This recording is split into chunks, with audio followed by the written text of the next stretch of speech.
Right, so welcome to the Lichers and Witches stream. I'm Steve, and we are doing our Ragtag bunch. I'm here with Guy, Adam, Ryan, and Rez. Who dat? And we're now session 34. And for those who are needing a catch up, you can obviously visit our YouTube for previous episodes. And any more information can be found on our wiki. As a quick TLDR from the last episode, we are at Riverford now. Erebos, Ansem and Drogon have made their way south from Oxenburt with their two knights of the Northern Wastes, Gink and Gerald, who had been given to them by the prince.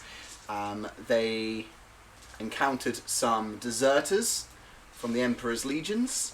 They dispatched with them, took with one hostage, found out that the commander possibly had been missing, or one of them had been missing from their campsite, so who knows about that. But they've now just entered Riverford, and they managed to get past the guards due to Drogon's brilliant deception work, and they're just preparing for a day of carousing whilst waiting for Arlo and Salazar, who are a day behind, to catch up, essentially, and they'll be meeting at the Ladies' Rest in the northern part of the town. So, for the day, obviously the day of carousing, you've arrived. It's the 27th of March, late afternoon. You've still got your deserter, who's kind of bound to the cart. You're trundling through the northern main street of the city. Does Drogon have anything priority-wise that he needs to do? Not really. Drop this guy off. I mean, I'm more trying to get to Pilfer Reach than here, so this is mainly just so that these guys can do whatever they need to do. Cool. Okay. For the most part, so I guess drop this guy off. Maybe have a quick chat to them. Hopefully not start enough trouble that we get arrested. Cool. Yeah, that's fair. Cool. Okay. So, and you guys, what are you planning to do for your day of carousing in Riverford? You want me making a quarterstaff for Ansem of a nice piece of ashwood. Okay. And stylize it a little bit. Okay. So you just need. Okay. So you need to go to the markets and get some actual timber to be able to do that. And I'm guessing you're just going to go with them. Yeah. Cool. So you're both heading to the, I would say, to the southern part of the city then. So you'll have to go over the main bridge, and then you'll go to the kind of the slaver depot, where you can sell off this deserter, hopefully for some coin.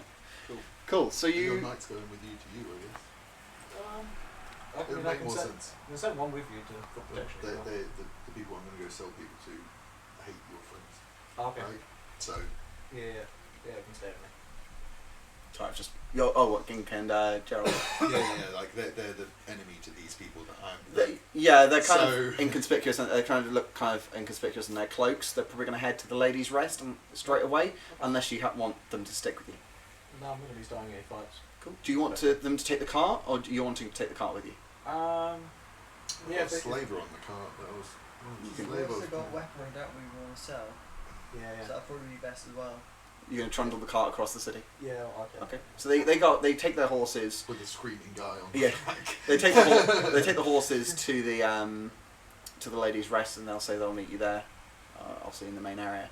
You kind of make your way through the streets. You notice there's a lot, obviously, with the activity of Riverford, its northern defence has been bolstered. There were ditches dug, stakes planted. There'd been a palisade perimeter wall made around it for extra foundational defences.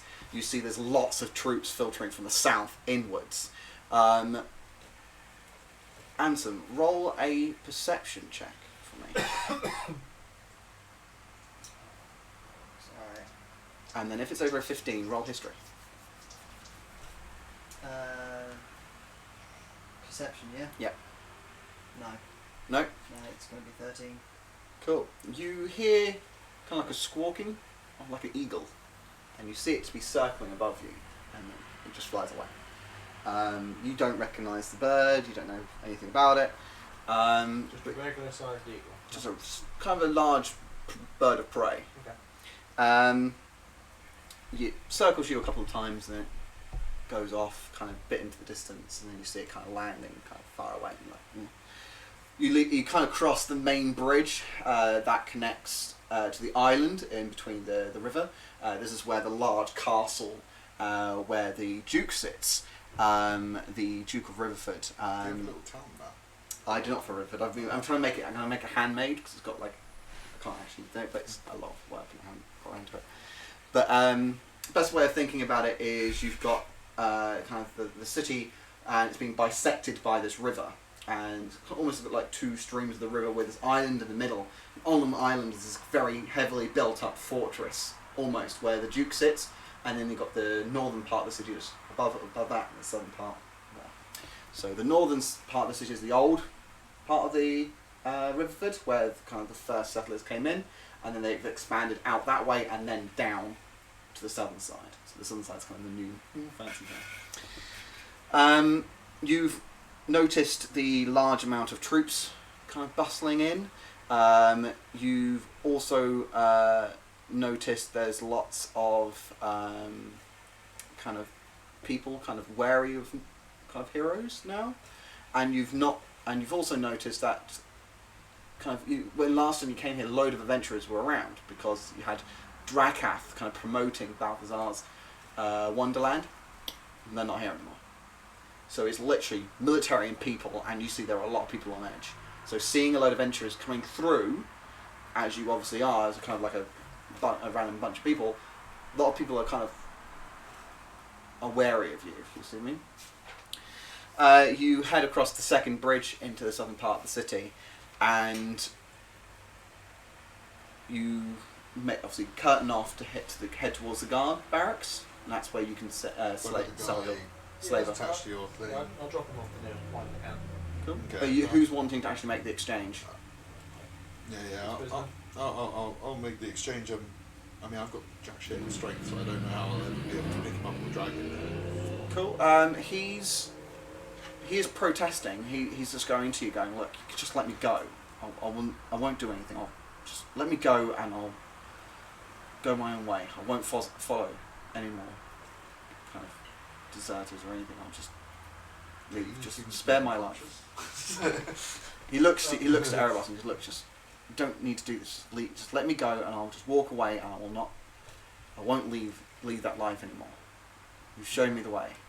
I'll escort him to the slavers' bit with Jordan. Okay. He kind of protests for a bit. Make a strength to try and pull.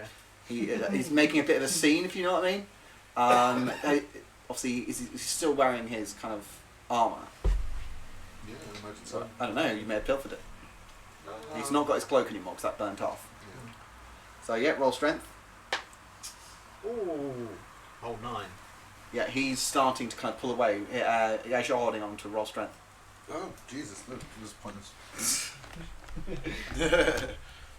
I don't want to fall over. A crowd is starting to emerge as you're kind of pulling this kind of dirty looking Emperor soldier. oh boy. That's -1 with a nat 1. We've got a 0. Yeah, he literally just knocks you over and you fall over. He starts running. He's still tied up though. We tied him up. Yeah. He's got the bonds. You didn't. Yeah, I'm pretty sure his ankles are also broken from. Oh, he's fine. He's things. literally just wrenching away from you. Then he falls onto the ground. He's trying to literally just get away from you. You see him kind of like pulling at his leg ties, and then this man comes across, steps over, and smacks him in the face. Before the man comes unconscious. across. You notice him as an old friend. I think I'm probably just going to cast Fireball. When there's a crowd of people around you. Mate, he just pushed me to the ground. Drogon, natural reaction. Okay. As I hit the ground, roll it. Fireball in his face. Fireball or bolt? Bolt, like the Oh, cantrip. right. Okay, roll it. I was about to say, well, we're going to goodbye to the town. 7. You get a disadvantage because he's laying on the ground. Oh, okay, good. Well, oh, damn, the next one was good. So 7 plus, I got, plus 7, so 14? I think he was wearing 14 to hit. splints and you've not taken off his armour. You cast this fireball and you go poof, and you attempt to try and hit him. This man comes down and leaves a shield blocking your firebolt, but then comes and punches the man and square in the jaw and knocks him out. He turns up and kind of reveals his hood, and you need to make a history check. Is he also with us? Yeah, Yeah. So we're all kind of You're all together. He's he's got a kind of an Anatolian skin. It's kind of like a lighter olive skin. We would say in the world like Turkey, Anatolian. Okay. 25. 25 Yeah. history. Yeah. Yeah, this is your old friend Prince Tamil. 17. Ah. Yeah. He kind of smacks the guy on the ground. Actually, He insane. stands up and then he looks at you and he goes, "My friends," and he literally just gives you comes up to you towards the cart and just takes your arm and clasps it. He comes to you and kind of gives you a big hug, and he offers you're still on the floor. He offers his hand out to you. Just backdate. Where does I meet this guy? Quick question. Prince Yeah. Which arm of mine does he grab? He right to right. Okay. So he's grabbed skeletal hand. He goes, "My friend, you need to eat more, but I would not. I expected better from you." He gives you a kind of a hug and he offers you a hand to you and he goes, How did I meet him? I want You to know met him. I want to know how I feel about him because I don't remember. So this is when Drogon was kind of with a party and kind of not. You joined him at Balthazar's Wonderland. So he was on a ship. So I never requisitioned. met him. So you never technically met him, I've but never met Drogon him. was in the background. Oh, okay. Stole your kill, bro. Huh? You stole your kill, bro. Oh my god. He offers your hand and goes, "Friend of my friend." He kind of lifts you up. Oh yeah. Yeah. Yeah, cool. All right. He lifts you up and kind of pats you on the shoulder and he goes, "So, who's this man? He looks like an idiot." It's Anson. You kind of hear him groaning again. The guy gets up and goes, and Prince Tamil knocks him down and goes, "He's wearing the Emperor's colours. Yes. You've He was dragged him in." He's a Well, I mean, deserter who Yeah. tried to rob us and has probably robbed and possibly killed more. Ah, this is not good. I guess this is why I had the guard back. You're hoping to sell him, huh? oh no, we're just That's what. delivering lost goods. Yeah, that's what they That's want. a better way of putting it. And he kind of picks up the guy and kind of looks him over. And he hands him essentially to Erebos and goes, "You might want to see the fat guy at the back there. He might be able to give you some coin." Cool. Is he unconscious? Oh yeah, the guy's Yeah, okay. drooling. Kind of like his nose is bloody and broken. And he goes, "Anson, we have some information for you. We think we found him." Are we talking about the same one? The man that did this. Well, one of his accomplices. Tell me more. Because, Stop talking in code. What? he goes, "Drakath, the promoter. We'd been hunting him for some time. He was committing a lot of murders in the northern part of the city." So he's still. Who is he? What? Who is he? Who's Drakath. The promoter, do you not remember? He's the one that convinced you all to go, convinced you? He was convincing people to go to Balthazar's Wonderland. I can do a history check. Yeah.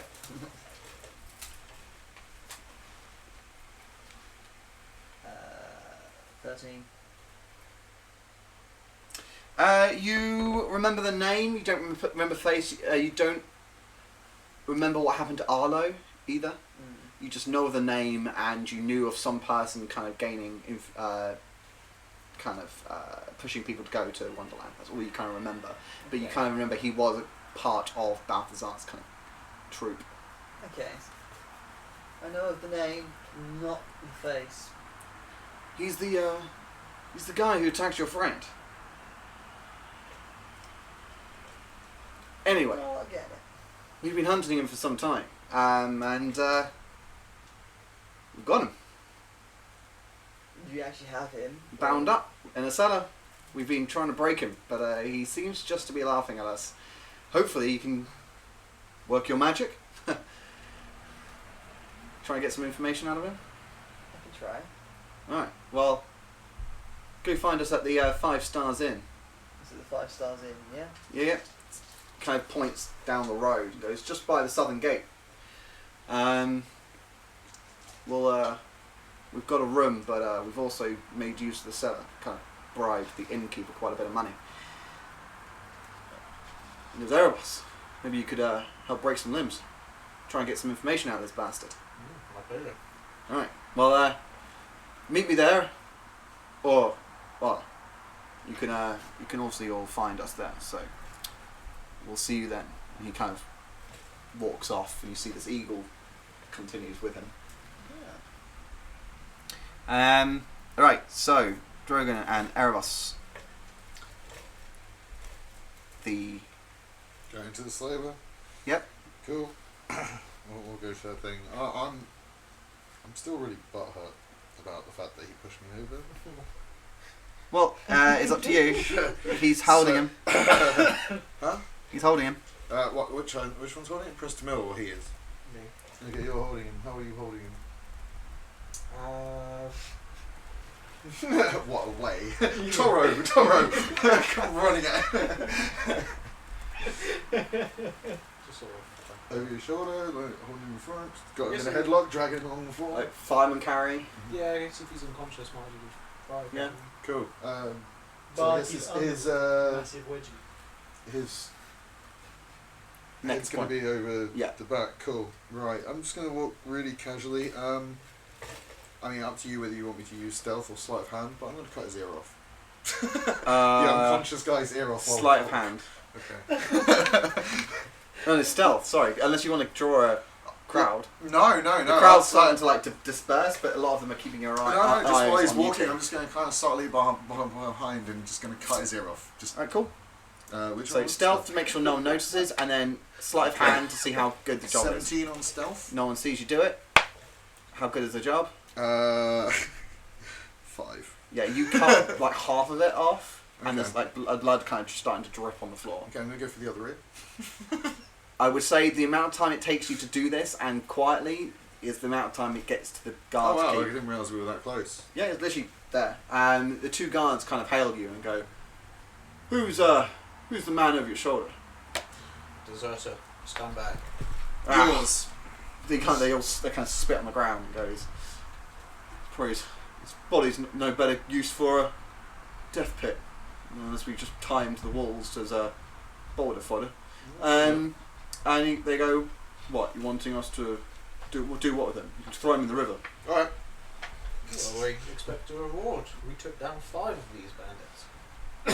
Well, Main we're troubles. going to hang. Well, what were they doing? Highwaymen? Yes. Well, they Ah. used to be part of your army.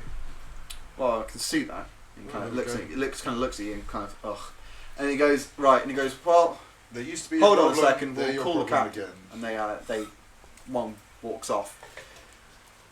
This kind of slightly rotund man kind of waddles out. You think he's mostly kind of got an admin position at this point, to be honest. He kind of looks over the kind of guard's barracks here, and he goes,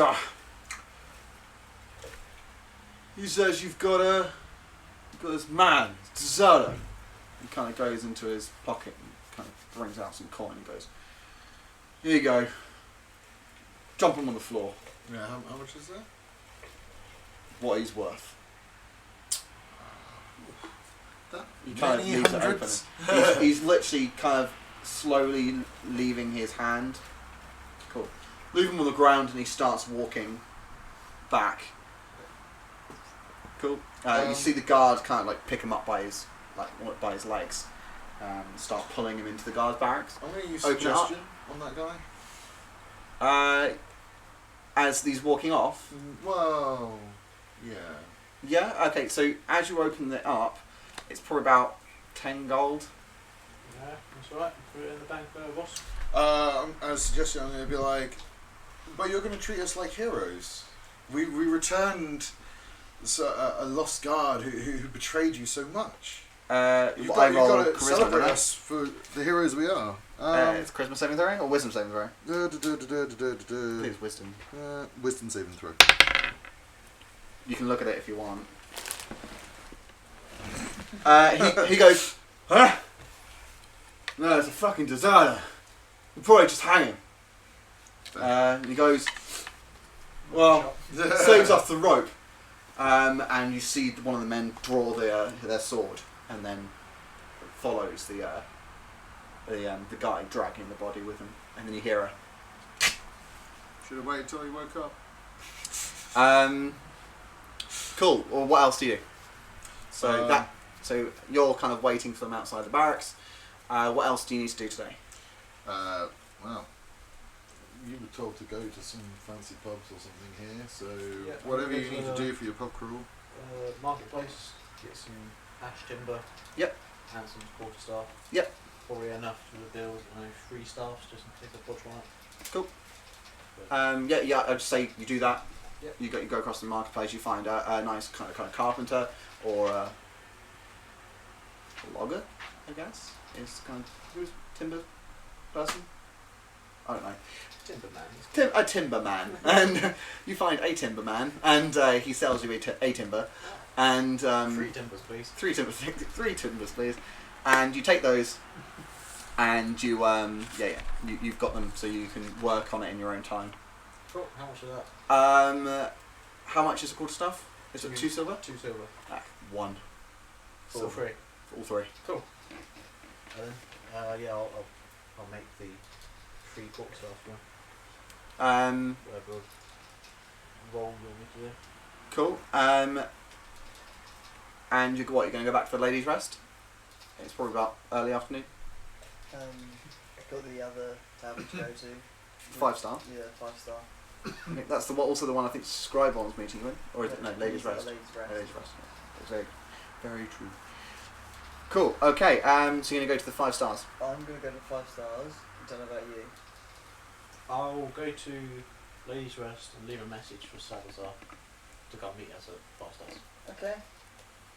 And I'm I gonna mean, find if you're just going to go to leave a message, might as well go back with you to then go back to the 5-star, if that makes sense. Say again. He's going to go back to the ladies' rest to leave a note for Salazar. Yeah. And then we're going to head back to the 5-star. Okay. Cool. You're right there. Yeah, sorry, I've just got a bit of a headache, that's all. Okay. If you need paracetamol, I think we've got some. Go for a So break or something. cool. So brain just died. Yeah. So you head back to the.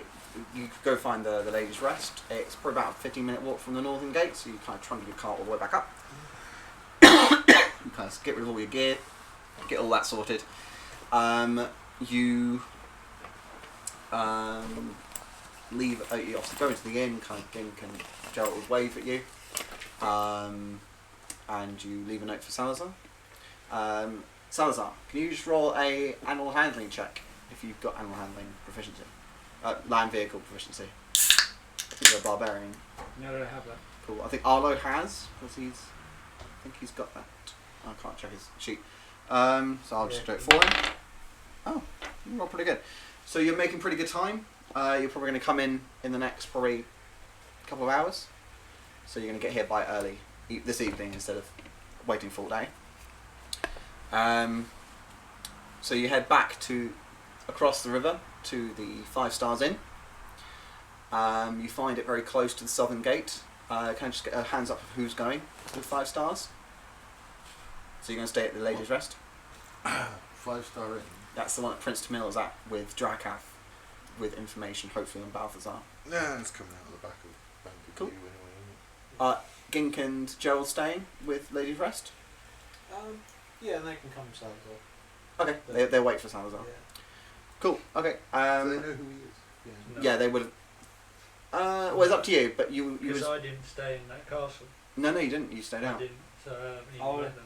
Okay, then they might So as well. if they came just at come me, with I'd just kill them. Yeah. Okay, they're coming with us. Cool. Okay. You bring them along with you to the 5 Star. You see one of Prince Tamil's bodyguards outside. He's the large ashen-skinned man who was like this huge, big man, but due to Balthazar's curse, is now kind of like a thin bloke. Obviously, Zeotanic and he kind of nods to you, still obviously mute, kind of nods to you and kind of points around the corner and kind of walks with you, and then you see this cellar door that's been kind of this bar of wood across it, kind of slides it across, opens it and waves you in.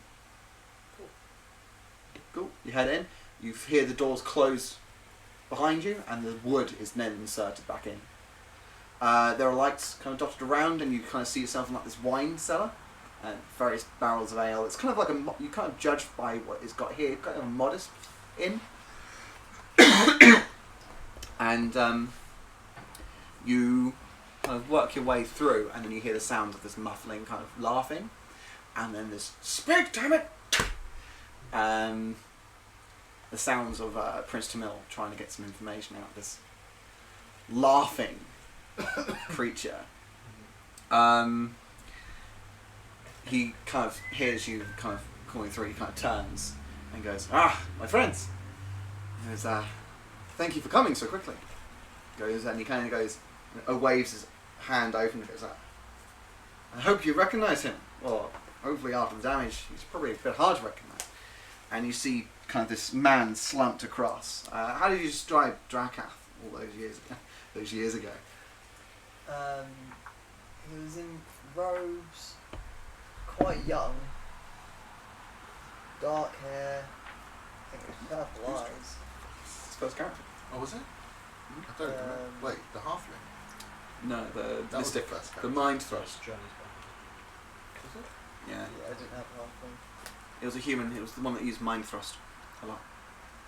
So That was really Rose kind of scratching at your kind of black hair. Yeah, purple eyes. He wasn't too tall. I think he was about like 5 foot. Like 7, 8. yeah, 5'8", something like that. Okay. So his hands are kind of like bound on his chair. His legs are kind of bound together, and he's kind of slumped.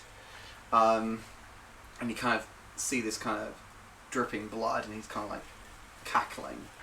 He kind of looks up, and you can even see like, with the work that Prince Camille's done, he's not even barely bruised. Nothing's broken on him. And he goes, "This man is cursed. Laid blood, like punch and punch onto this man's face, not even if it's broken." You see kind of like the scars that Drakath's been left with. And he goes, "Nothing's You're work. saying you don't think you can kill him? Wasn't Drakath... I don't think I can hurt him. I don't want to kill him. I'm trying to get information out of him, but Wasn't Drakath... Was that the one who, like, thought I was awesome? let's be Like, frank. the natural leader? Like, back when we first went to the... He wanted to be friends with you. Yeah. But, like whenever I suggested something, it was like, hey, you know... Yeah, I don't because know, I'd be friends with you. Yeah. Okay, yeah, I remember him vaguely. He goes to you and he kind of looks up and goes, "So, you lived then, huh? Good for you. Ah. Wow, not many people can say they survived. Hey, Prince." And he goes, poof, and he goes, poof, like blood kind of spits along, and you see it as soon as it hits the ground. It goes, poof, and it disappears, and he goes, "That's it. The blood's on him is fine, but as soon as it hits the ground, it disappears." Man's Blood on him. That seems obvious. Can I it's- just do an arcane check? Yeah, Get yeah. it out of the way. Level playing field. 20. Unnatural. Unnatural 20, yeah, 18 plus 2. Yeah, this guy is like, he may have the body of Drakath, but whatever is in it is not Drakath. Like, he's using it as a heist. Mm. There is some bad juju in this guy. He goes, "Well, have you got a way of getting information out of him?" Do you think you have a sharp object? And he kind of draws his blade and goes, "Do you not think I've not done that?" No. What have you done? You like slashed him? He kind of turns him around, and you see these scars along him, and goes, "I cast and it heals." Does he seem I'm possessed? gonna try something, and someone just make sure he doesn't die. That's not He gonna went- happen. Go for it. I'm gonna cast Poisoned Heart on him. What's that do? So That's it. you've got to make a con save. DC 16 Fails. fails. Cool. This might hurt. What is it that you're using? I'm basically pumping poison directly into his heart. Is to summarise it, there has got to be another D10. There it is. For a whopping 5 poison damage. How does it happen? Do you put your hand out? Do you So touch him? basically Do you? I've just got to touch him.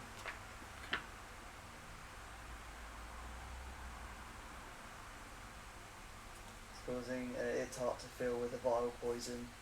So you make a con save, or take 2d10 poison damage. Then at the end of each turn, so concentration for up to a minute, so end of each of your turns in theory, do another con save or take another 2d10 poison. Okay.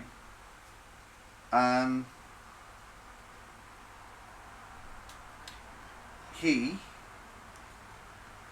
does not seem to be affected by it at all. Like he just goes, ha, this doesn't affect me, you fool. Who do you think I am? Okay.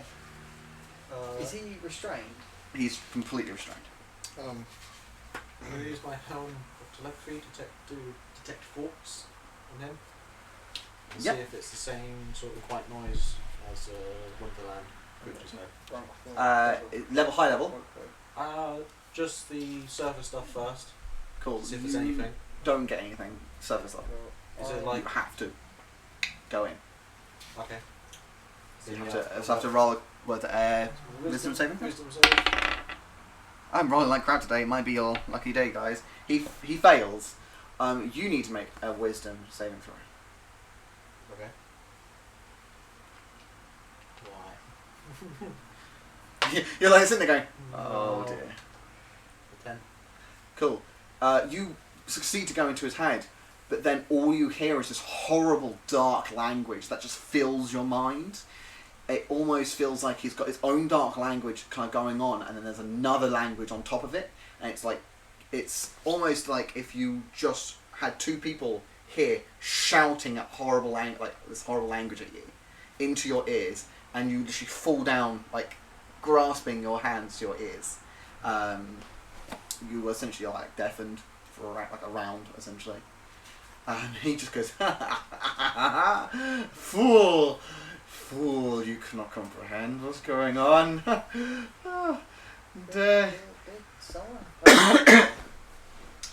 So my arcana, does it seem like it is Drakath and he's possessed, or like that He's it might be something else? Proper, like, there's something. so it is still the same guy. There's just some serious magic shit. He's possessed. That guy. Okay, cool. Someone's either using him as an object or that someone's wearing him. Okay, but like it's definitely still him there, roughly. Oh yeah, definitely. Cool. Everybody just step back. I'm just gonna walk over and I'm gonna use.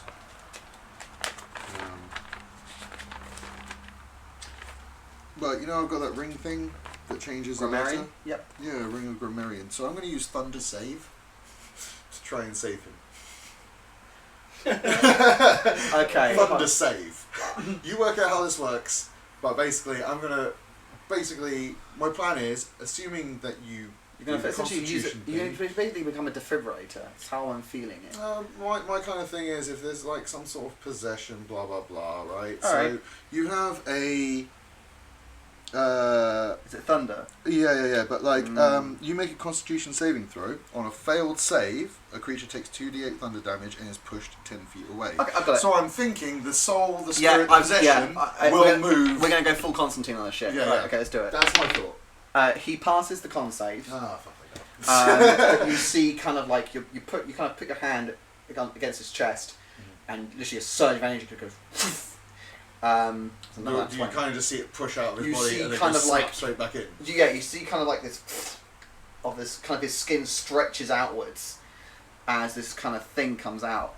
Can you all make perception checks? Am I still deaf? You're back now. Okay. I'll do another deep probe as well, so I can keep doing it. What was it? A perception? Yep. 23. Cool. 20. You notice the binds on You have his to roll that hands disadvantage. starting to Roll loosen nine. due to the thunder damage. I'm going to cast Doesn't matter. Mummify. And I need to do a wisdom, isn't it? Yeah. What is it, DC 16? Or 14, I think it was, wasn't it? He passes. You're going to do a... I'm going to cast Mummify on him. So, because he's restrained, does Yep. he get disadvantage on strength checks? Wait, does he get disadvantage on each? Constitution one wouldn't be it. Because I know it's con and wisdom and that lot, but it's stuff like strength and dex. I want to double check. He probably, yeah, you get disadvantage. He's restrained. On dexterity, then that's strength. Oh, there you go. So it's just so it's just dex. Fair enough. Cool. Do you want me So to do it's it? a strength check, DC 16. Fails. Cool. He's restrained. Yep. Even more so now by spectral Kind of bindings. Yep, cool. So You see his arms like- kind of wrap up. Basically, near enough mummified. Cool. Give me a second. He's taking damage. Oh. Fuck. That's a lot. 15 necrotic. Oh boy. Cool. 15 necrotic. Yeah.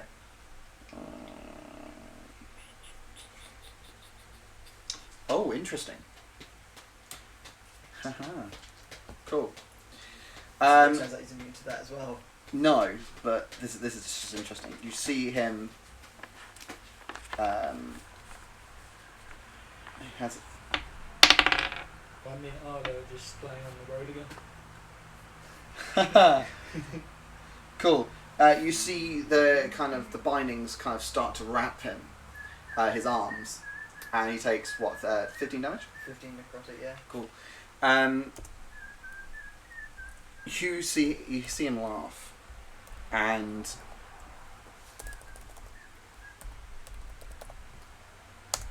Prince Tamil just goes, I'm going upstairs for a pint. He just leaves. You're left in the room, you three, and Gink and Gerald. Some time passes, kind of you constantly just trying things on him. Salazar, you come back. I've got another thing to try on as well. I just want to get Salazar into the game. Yeah. So Salazar, you come back.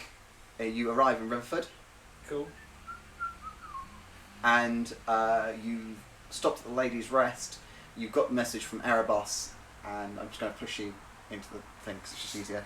And you've headed your way back to down south into the city. You've probably come through Riverford before. Probably spent some time here, so you probably know the city a bit. And you've headed towards 5 Stars, and you three hear the sounds of footsteps coming down the stairs, and you see Salazar arrive. What, lads? Wait, which was I thought you were the hooded. No, I haven't heard, man. Beaming red guy, mate. Yeah, big You can call me the Red Human Jenny? Torch. yeah, big 6-foot guy. Oh. No. Flame I on. tried to kill you.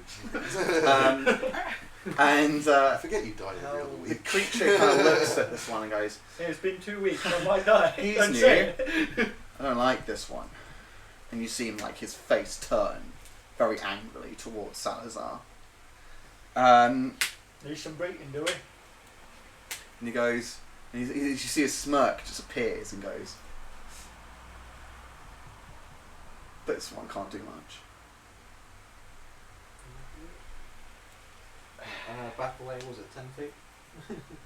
Oh, if you want to get away from me, yeah, it's about 10 feet away. Yeah. That's not what I'm going to do, though. Okay. Erebos, you want to take one of his arms? I'll get the other.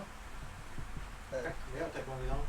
Yeah, By the way, just we're gonna work his interrogating, arms. so- You take an arm. I'm going to take one arm, get Erebos Just to go take get- the other arm, and literally pull his arm out of his socket. Sweet. Oh. Cool, okay. Your You God must love take you right his- now. Do I mean, another it's always strength just save, sold but you can someone keep off, going at it right? until you break free. Oh, okay. Let me know if you fail. Oh, I don't have to roll it. It's fine. I already know it. As soon as you take his arms, his head drops, and you feel his body go cold, almost like a dead person. You then feel the body start the stench of death just appear hits you, and you look at the arms and they are completely half rotted away. And then suddenly it just comes back. It almost comes back as if it loaded back up again, and he looks up and the head just almost opens up, and out of the arms as you've got them in your hands. Two tendrils come out of his arms and aim for both of you. The left arm. Who's got the left arm? That'd be me. Cool. You see the tendril come out and it pierces through your arm. You take.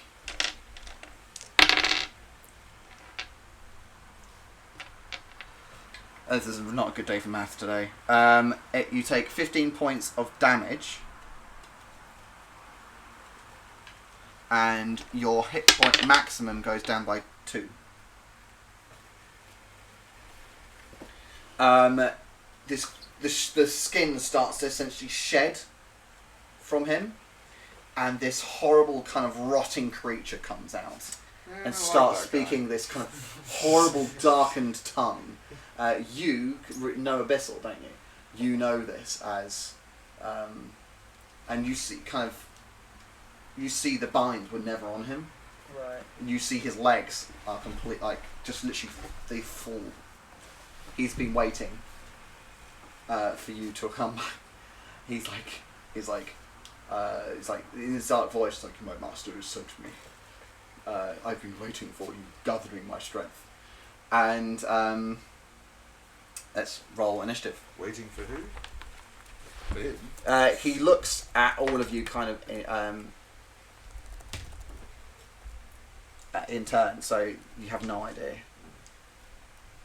So he gets that many. Erebos, what did you get? 6. Oh dear. Anson, what did you get? 4. Salazar. 10. Wow. Drogon. 11. I did not think I would be at the top of all Gink. that. So I was like, 11. 8. Gink and Gerald were watching from the back. Gerald. 11. Oh my God, what's going on? And Dust Skeleton. 17. Go on, Dust Skeleton. Cool. Bad guy Also, will go first. Dust Skeleton. Yeah. You are all taken by surprise as this creature just goes out at you. That's not the order I want to do. Cool. Adam, could you quickly just draw up a kind of a basement area? I would say around 30 feet by 20 feet. Put some random crap in. I'm going to move across to the action cam. Oh, it looks so pretty. And then we'll start 30 fighting. by 20, did you say? 30 feet by 20 feet, I think, would be a good size for a basement, main basement area, and you can make add-off rooms to that. Add-off rooms to that. Yeah, so some of the stairs and stuff like that. Just some make it interesting. weird things there. Why not? Cool. And then let's just move. How many doors are into this basement? Jesus. Well, there's lots of storerooms. You probably I got need action. to in. Cool. Let's put a creature out for the ex-Drakath. As you see, Drakath's skin literally falls apart like a banana. Are we in banana like an peel. inn, yeah? Yeah. There's a fucking massive keg there. Go for it. Cool. If you could place him in the centre, and then you are around him, I guess. He's going to go first. He's going to go as he's literally just Salazar. Yeah. He missed Erebos. He's then going to. No, I'm on his left. Erebos is on his right. Where's everyone else? I had to touch him for the previous spell, so I'll be right in front of him. Cool. You're He's right in going to. front of him. Okay. Yeah. He's going to get you. He's going what did I do to last? tendril Erebos. Oh, I did my Thunderwave thing. That didn't work, so I'm over here just thinking. Cool. Gink and Gerald are at the back. So I'll be nearby then, yeah. Cool. So it's a bit crowded, this one. Very And nice. where's Prince Tamil? He's upstairs. Oh, he already fucked off. Yeah. So Erebos, he's going to use another tendril as you've got his arm. He hits, and you take 11 points of damage, and your health is reduced by 4. This recovers after a short or long rest. So just Your max health is reduced by 4, yeah. yeah. Right. So just make a note on the side, just in case you don't. I'll just do it in a little bracket thing. Cool. You see kind of the top half of Drakath's skin kind of lying on the floor, but he's still wearing the kind of the bottom half. He stands up. His bounds are literally just now disintegrated around him. They were never restraining him. They was just waiting. Goes to Duskirton. It's gonna pull out the short bow. Yep. And try to hit. Cool. Roll a hit.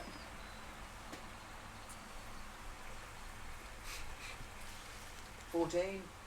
Just hits. Nice. Does 6 piercing.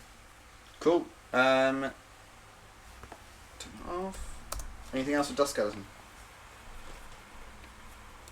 No. Cool. Okay. Goes to Drogon.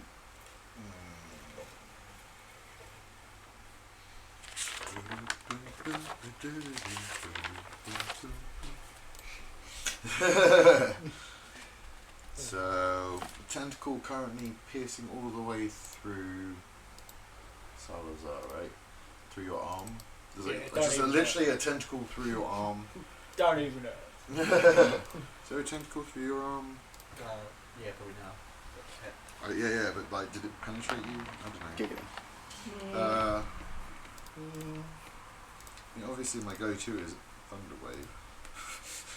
Go for it, man. Please Oh. don't. Yeah, there'll be a lot of money to pay. Alright, ready when you are. I mean, I'm pretty sure that having all these discussions is still present. Can I diagonally Thunder Wave where it doesn't hit anyone apart from him? From that position? Thunder Wave. Not Thunder Wave. Sorry, my bad. Burning Hands. Oh, From that position. You're still getting That would be a cone, wouldn't it? So 1, 2, 3. where are I you don't know. standing? I'm standing right here. It'll be that one, those 2, and those 3. Yeah. What? Diagonally 3. Yeah. So it's 1 and then the diagonal 2 and then diagonal 3. Okay, alright, so that would still fuck you up. I mean, I'm not that fussed about your existence or not, but... bear in mind this creature's got like a flaming head of fire. This thing's a flaming head of fire. It has a flaming head of fire. Oh, okay. Okay, so that circlet of blasting that you guys got me, what does that do? That You cast Scorching Ray. Scorching Ray. So you get a +5 to it. It is fire damage still, I believe.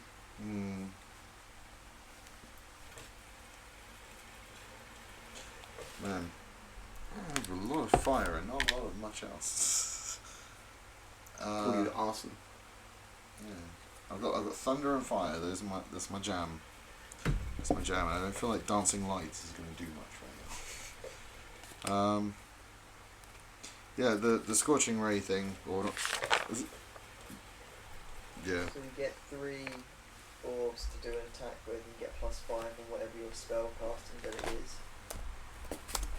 Scorching ray. Oh, real quick. Whilst doing that, what's Gerald doing? Yeah. Skip me quietly. Not really anything we can do. Seems to be kind of a a free for all. I don't know, just sort of stand there. Cool. He kind of he prepares, ready action. Yeah, if anyone's going to come towards him, he's going to hit it. Cool.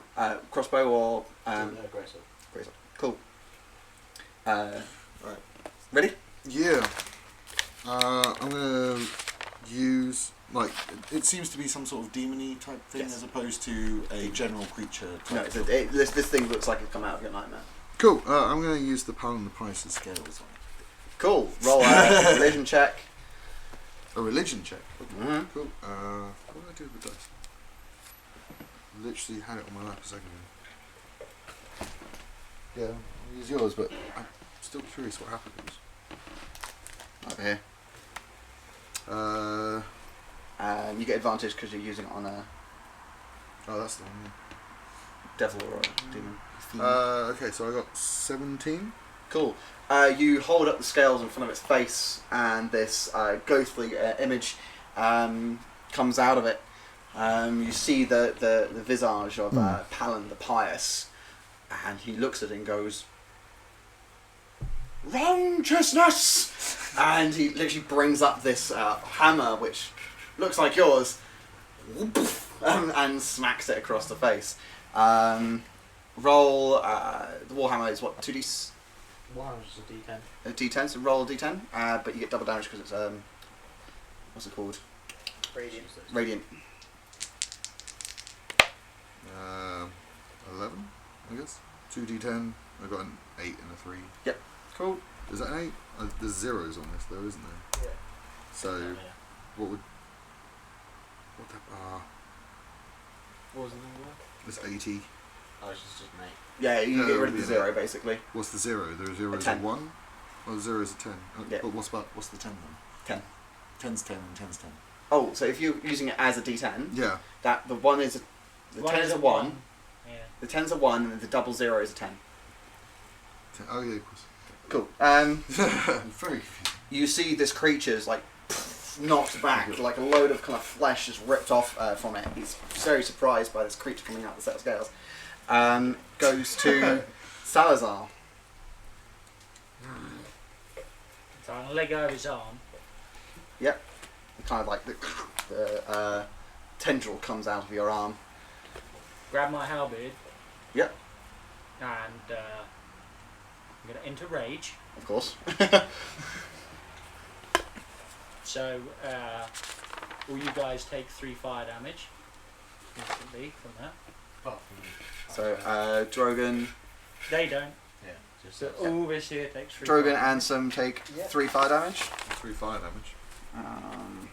He takes 1. You see this creature and goes, "Fool! I was born in fire." So was all right. Sort of, yeah. And then I am going to recklessly attack. Cool. So the first one is a 21, Oh Jesus, yeah. and that is 11 points of damage. Oh, I left the key in the Strength. door. Can you, yeah, do that. So how much in total? Sorry. 11 from the first, and the second one is even higher than 21, and that one takes an additional 9 on top. Sorry, say again. So in total it's 11 and a 9, so it's 20 Damn. damage in total. Cool. You kind of cut him with it. You stab him a few times with your halberd. You see that each time you stab him, it doesn't seem to be doing as much as it normally would. Anything else for Salazar? No, because I say just look at him angrily. Okay, it goes to Genk. Yeah, same as Gerald. Someone goes towards him and attacks. Okay, cool. Goes to Erebos then. I will enter rage. And I will recklessly attack. Cool. Indeed. Go for 17 plus 8. Definitely hits. Ooh. Let's see. 11, 14, 19, 21, 24 points of radiant damage. Cool. Yeah. You literally just go, and as soon as your hammer makes contact with its chest, this kind of white cracks seem to appear all over him. You see this bit of light kind of shining out of him. His face kind of freezes in this kind of this horrific pain, and his body just goes and exploded. You did. Did. I didn't even get a turn. He did a fuck ton of damage, and bear in mind the radiant. Yeah, radiant. So he is down. Prince Jamil kind of runs down the stairs and goes, "What the hell? What the hell happened here?" We hurt him. Like, what You killed what him. Can you see? Like, has the guy disappeared? The one with the white cracks? It literally just there's like flesh over here. Oh, flesh no, over he there. exploded. There's- He yeah. didn't just disappear. I Flesh thought he was, everywhere. like, disappearing into like a light or something. No, it's literally just exploded. There's flesh on you. There's like a bit of Drakath's skin armor kind of on Erebos's head.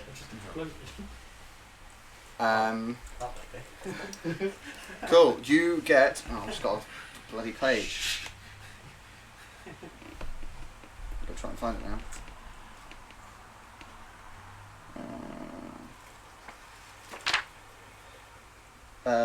1,100 divided by 1, 2, 3, 4. 1, 2, 3, 4. Yes, do it by 4 because Gink and Gerald were just sitting there. So you get 275 each. 275.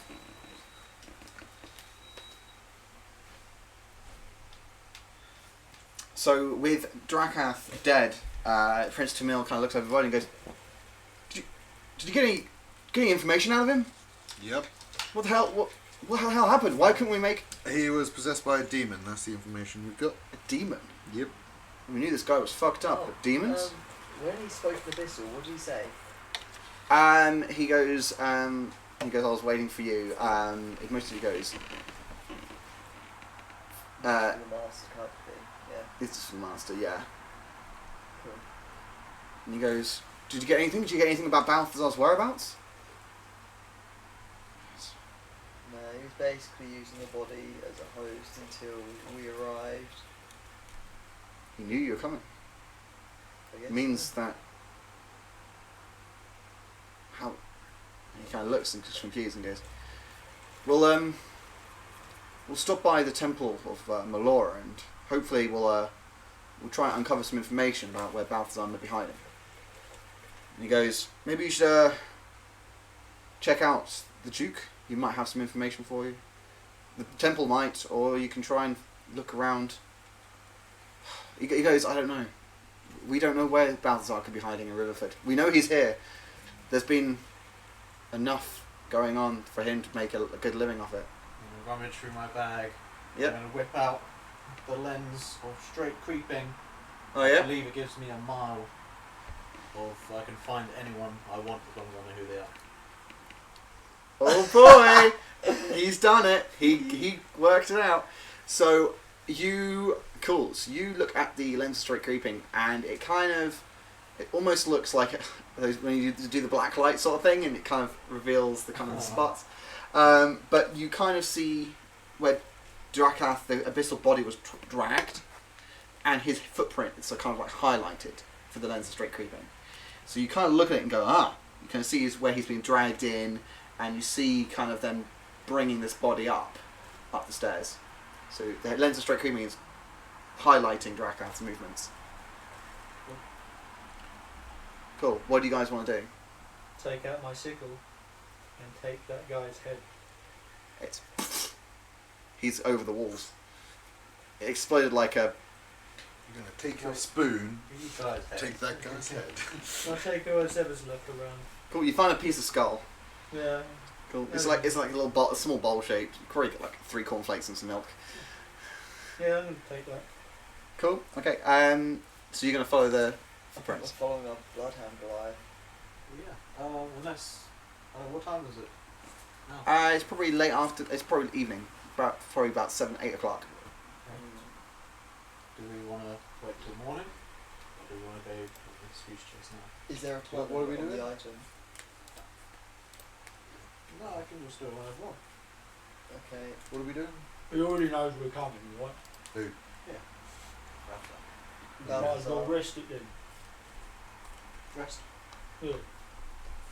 I mean, If he knows we're coming, he's already got to be prepared, isn't he? Yeah. Don't matter what day we turn up. where's he going? How do we know where he is? What happened? I've got a little lens, and as long as I know who the person is, I can find them within a mile. So we know they're within a mile. So if they move outside that mile tomorrow, then we won't be able to find them again. Yeah. Okay, cool. So what's the plan, guys? I mean, Alright, let's go then. Let's go find him. Go now. I don't mind going and have a nap. No, I no, just don't go care for it. about finding him. Cool. So you kind of use the lens of straight creeping and you're kind of just walking around, almost like Sherlock Holmes and his magnifying glasses, like. I thought he finds him. And I thought he finds him. So surely he's like, there he is. well, you probably do that, but then it's not going to be able to kind of understand the movement. If you see what I mean, it'll all come together in a second. Anyway, so you follow Drakath's move because that's what's actually coming up at the moment. Nothing else for what you're currently looking for. It follows his footsteps, and you kind of go outside, and you kind of walk onto the main street, and then you see them everywhere. You see all these footsteps, and then you see this kind of the lens straight starts to like calibrate, and you see kind of like these paths starting to move because obviously it's in your head wondering like, what do you want? And you want to find Balthazar. It's going right. Let's try and do that. And you see these paths starting to move around, and you see like them going into like houses and start kind of in alleyways and various things. You're sitting there going like, this is how he's taken people and stuff like that. You see where the podium was and things. And then they start calibrating, it starts going through, and then you see where they all start to kind of like lead, and it leads out of the northern gate, out of the palisade defences, and towards the riverbank on the western edge of the city, on the outskirts of the city.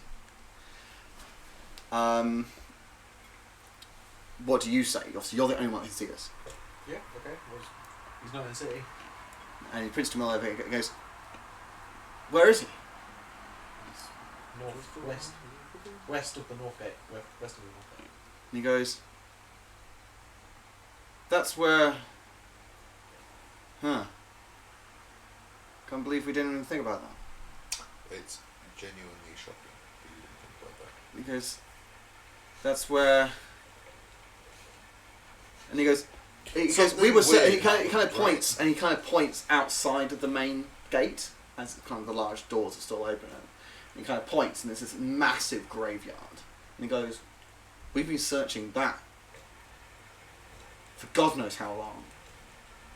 And it's this huge graveyard with this kind of a small couple of oracles, and it's where most people are buried.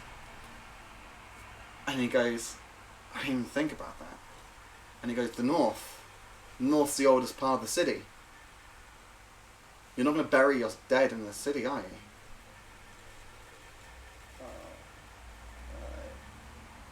And it goes, that's where all the barrow hills are.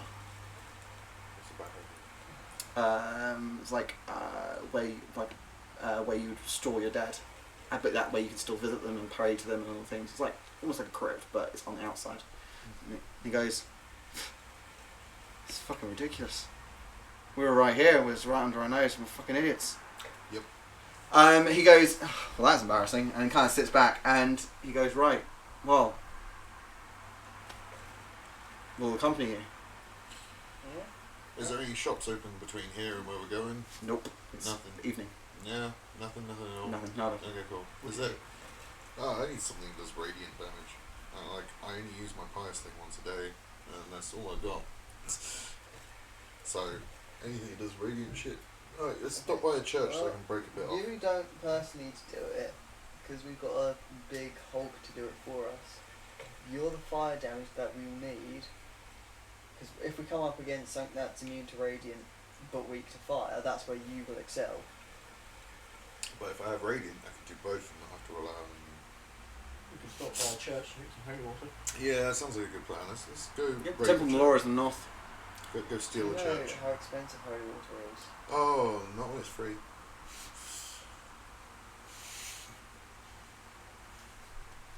Prince Tamil, and you see Corvus Cormax and the rest of his guard. You also see one of Arlo's troop members who joined them, kind of getting their gear ready and going. We'll meet you by the north gate. Oh, you need holy water.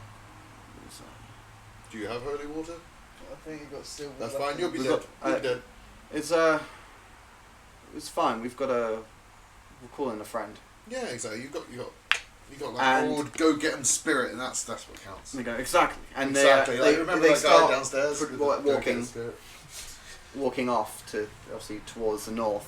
What do you do? Do you want holy water? I was just gonna break off a bit at the church. I mean, like crosses and stuff, they come for free or whatever. I don't know what the general symbol is. Yeah, might as well. What are you doing? Right. You know, let's go steal some holy water. Okay, so you head towards the Temple of Laura in the northern part of the city. Good. It's obviously you guys have been there before. It's a very, very large, beautiful marble building. Opposite the great citadel, kind of sits on the riverbank. You see that its doors are kind of half closed, but there's a smaller door open that's allowing people in to pray. There's a few paladins outside, kind of just keeping an eye on things, because obviously they're aware of all the stuff going on. And there's priests and there's clerics and various other ones kind of standing around as well. And you see most people inside. Who's going in? I was going to try and stealth it in. I'll go in and keep it, how about I get a bunch of attention, you go in and get the water. Alright, sounds alright.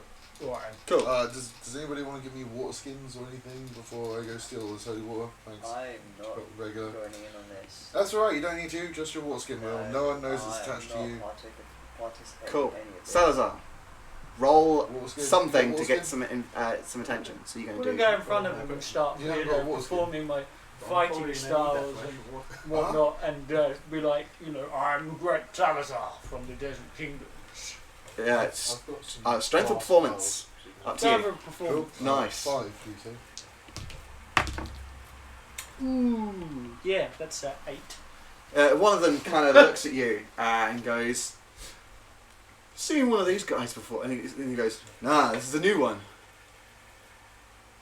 Weird. It's very, very strange." And you're trying to sneak in.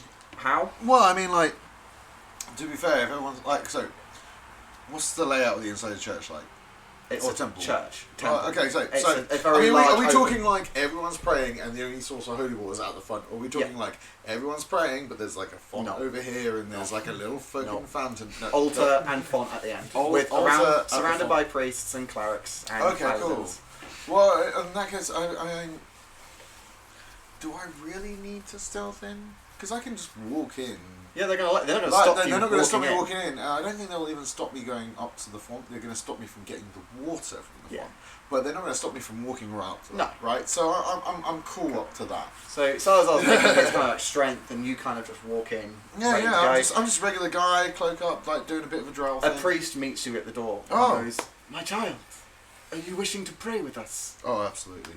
Excellent, come with I- me." And he takes your hand Oh. and kind of guides you to a pew. And Oh. he goes, "What have you to pray for, sir?" Last night in my dreams, I was spoken to by the god of that guy. Whatever that guy's name is, though, but I would use the name because I would work out which church I'm in. I Okay. assume I have at least enough knowledge. It's the main temple of Like- Melora. here, Melora, so okay, it's- cool. I was Elven visited by deity. Melora, and they told me that I had some terrible thoughts, and I had to put my hands just in the water, just The water. yes, like I don't need anything. I just need to just touch it, and it will Cool. rejuvenate my soul. Deception the shit out of that roll. I want to layer up the paladins. Okay, so One thing. that's a 22. "My child, you've been visited by a great spirit. It must obviously push you towards salvation." He kind of guides you towards the altar. Whilst I'm walking, I'm going to really slowly, like, because I've already emptied the water skins, I'm going to put them up my sleeves. Cool. Stuff. Sleight of hand for that. Okay, so that's a nat 20. Oh, So 24 in total. you're literally preparing your arms like to kind of Yeah. Spider-Man does. Salazar, how are you layering up these paladins? I don't like gods. I think gods are pathetic. Okay. So Prophetic or pathetic? pathetic. Okay, gotcha. So Because prophetic is true. so I'm saying to these guys, your gods are nothing. It's all about the primal views. They're obviously a bit offended by this. I don't even have to roll it. I know there will be. And they go to you and goes, "So what are you doing here? Why don't you just leave? Our God looks after us and makes us powerful. We cast those of evil out of this world using our holy God's Well, you power." couldn't have done that too good a job. Bloody demon back there. In your They town. kind of go, "What? Yeah. What demon? Where? Or back in the inmate down in the cellar. Are you sure that's just not Nancy? She's a bit weird." Nah, it definitely wasn't, mate. Exploded all over the room. Can't be that good at your job then, can you? Can't You went even for a root whack. out evil in your own town. Because- Your God doesn't even look upon you, does he? and they go, our God is great and benevolent along those who seek their will, and we smite those who are evil. Maybe we have overlooked this by accident, but we will not make that mistake. You may leave our temple's grounds. I'll leave when I want. They kind of stare at you. Right, Drogon, your moment of truth. He leads you up and it goes. The priest goes to this paladin and goes, Sir Brevik, this man has come to receive redemption. He has seen their sight and he needs to pray towards our font. He requests to lay hands on it, and this tall half-orc comes up in this kind of like shining armor, this long kind of white robe, comes up to you. You see this kind of long sword kind of tucked away. He has kind of a short bow on his side, no shield. Raising the stakes. And he goes to you and he goes, ah, a dark elf. Interesting. Interesting that you come to this temple. Not one I thought you would pray at. You wish to use our font? I just the dreams from last night. Like I can't deny you. If you felt the power, when you do, you feel it. You know Cool. it. Roll deception. 18. Cool. He goes to you and he's a bit curious, and he goes, we do not allow those who just come off the street to touch the holy water. Gonna use suggestion. Cool. He makes a wisdom saving throw, yeah? Yep. He I'm goes, just gonna use. and what's your suggestion? But when you know there's someone who hasn't felt the love of Melora? Melvor, whatever the fuck is it, Melador. You hope it's not Melvor. You Yeah, do not like no, Melvor. that's the only word. It's Melora. Melora. And they feel it for the first time, and you know when your God speaks to someone new, it's special and precious, and you have to. Maybe you're seeking a life of good. I'd like to see that. And he takes your hands and leads them, like for hands, not arms, hands. He takes your hands and goes, come to the side of the font. He basically places his hands on top of yours and dips them into the water. Yeah. And kind of leaves them there and kind of like prays, and the priest prays, and there's kind of like some people going, oh, what's going on? And they've been praying, and he brings them out. He goes, may Melora be with you. I can feel it. I can feel it through my arms. Oh, I need the fresh air. It's too much. Come back as soon as you wish. I will. I'm going to walk out the front, holding my sleeves up so that nothing spills. Yeah. You make your way. Ocean's 11, that shit. Yeah, seriously. Oh no. This is almost like fucking. What was that film? James Now You See Me. Oh, now you see me. Yeah, very Now You See Me. They're kind of throwing the cards around.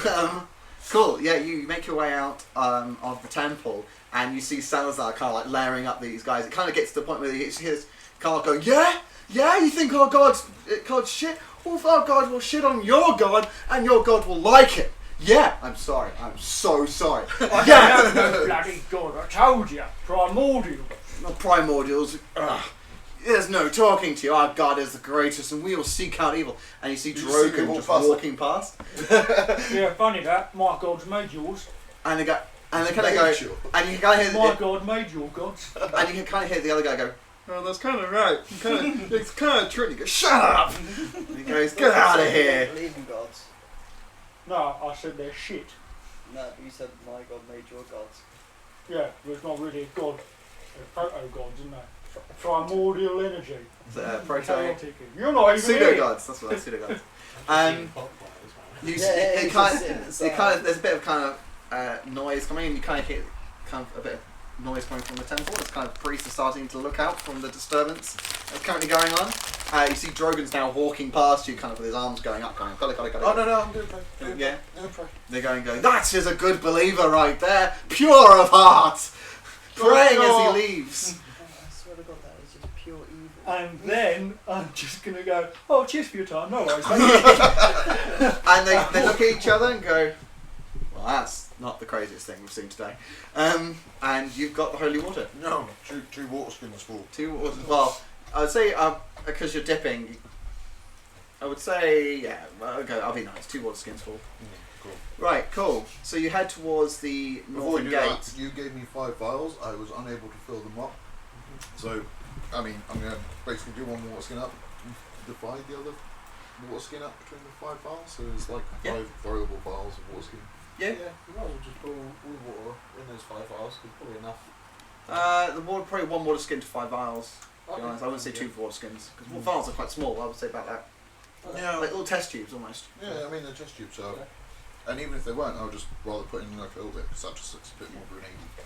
Well, you might as well have I them. think we can Yeah, keep the full water skin for when we've pinned Balthazar, because I want someone to make him drink it.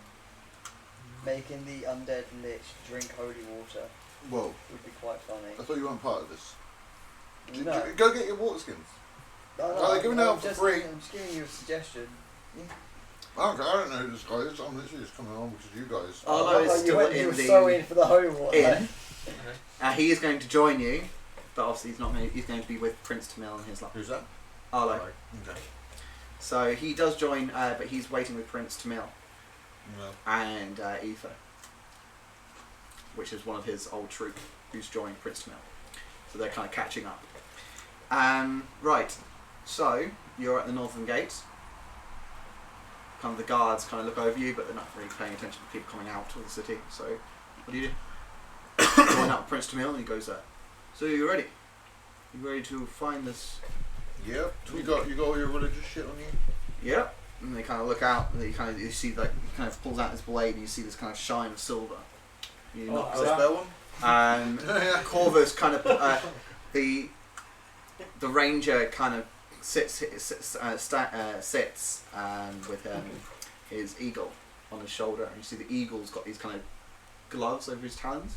And you see these kind of like makeshift silver talons over the actual eagles, and Azir's got this kind of like this long bladed like baladish. It's like this long great axe basically. It's got this long silvered edge, and he goes, "We've been waiting this for a while." And what have you got for us? Didn't want to. So and they. Oh wait, you didn't. So They start walking out of the northern gate and goes, "Let's kill some fucking weird lich ass guy." And they walk out and they go, "Right, Erebus, lead the way." So you use your lens of straight creeping and you What see. does it look like through that? What? You just see him. It's like this. Puts him like this weird anime cartoon filter over him. It's like, oh! it's like an Instagram filter. You. What? Really just explode. You start making your way past the palisade wall, kind of into the kind of fields that surround the northern perimeter of Riverford. You've not probably gone about half an hour, and you find all these hills that seem to bump out of the landscape. You make an immediate kind of left westwards, and you start hugging the perimeter wall towards the riverbank.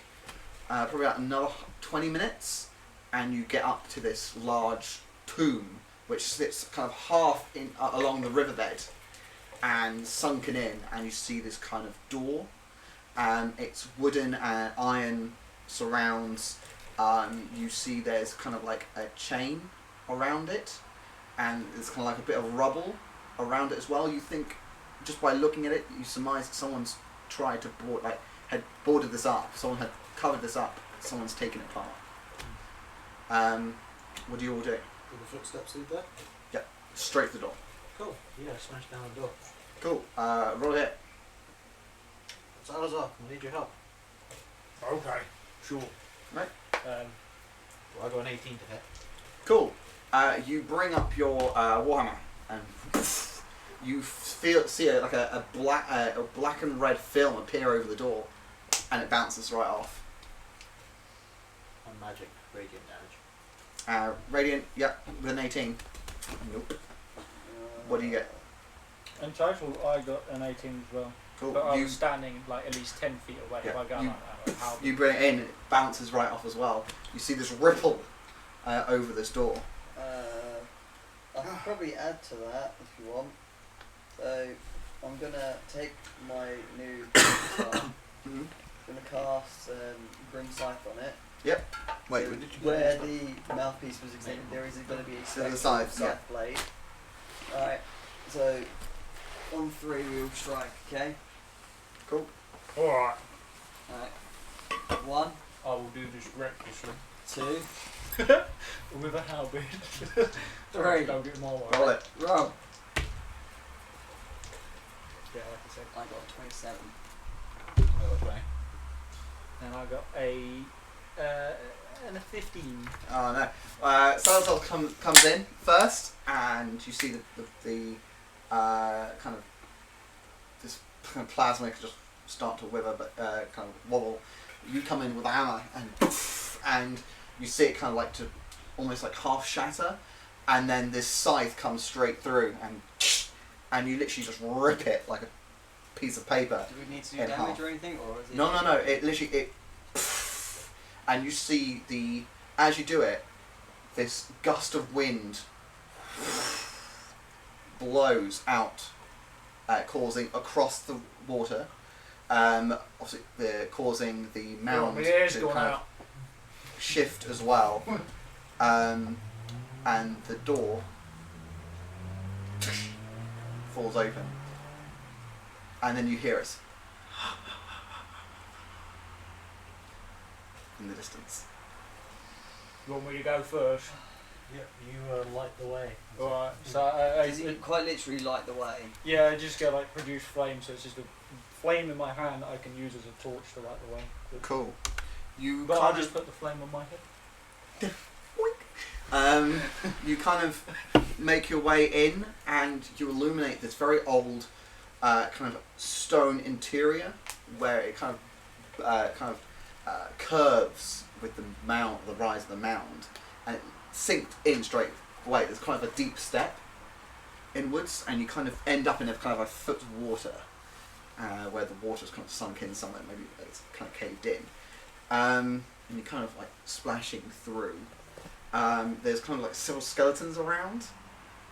It stinks of decay and like crap and mold and various other earthy tones, and you make your way in, and you kind of see this kind of door that's kind of at an angle, and it's got these chains over it.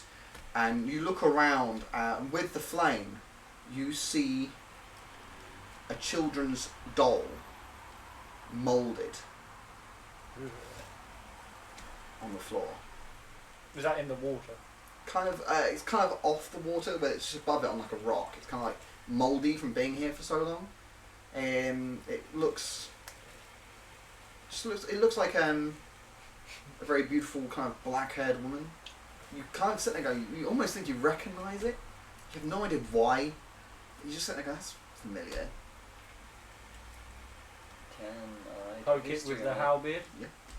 Yeah, it's just a doll that kind of drops into the water and sinks. 23. 23. Oh, that's good. No, wait. What was the base score? So base score is 17. I think I did that wrong in my head. 17, so you got a +6. And I've got +8. Oh, it's add 2 then. Yeah. So yeah, it's a 25. 25. 25. Yeah, Even with a 25. Right. Oh boy. Because you're a learned individual, I guess you would know kings and queens and emperors and empresses around the world, around Vencia. Yeah, it looks like the Empress, Marion Theodorus, the second wife of the Emperor, but as she was a child. It's almost this little doll. It's just basically almost a copy of her, in kind of like these pretty princess clothes, or princess, these little nice little clothes, 'cause she's not really a princess, but, and this nice hair. Can I do an arcane on it to see if it's a voodoo doll? Yeah. You don't have to roll it. Even your passive arcana, you're getting no juju out of this. It's literally just a doll. It is moulded through time. It's been here for a very long time. That's the current empress as a child. That means it's been here a long time. It Yeah. would have been made while she was young. I'll have a look at how these skeletons may have, well, died, I guess. They were. Some of them are young, some of them are old. You kind Could have been plague. of you kind of see that there's several kind of the caskets are very well made, and some of them are actually just buried in linen, and left, for display for people to pray. You kind of look at names and you don't really recognise them, but they are almost sent to be in high regard, to be buried here, to be open to everybody, not just thrown in a hole. Anson, you probably know through your learnings and St. Drogon that the Barrow Hills were known for people, for very nobles were buried in Barrow Hills. You paid a lot of money to be able to be seen by everyone. But this is closed off.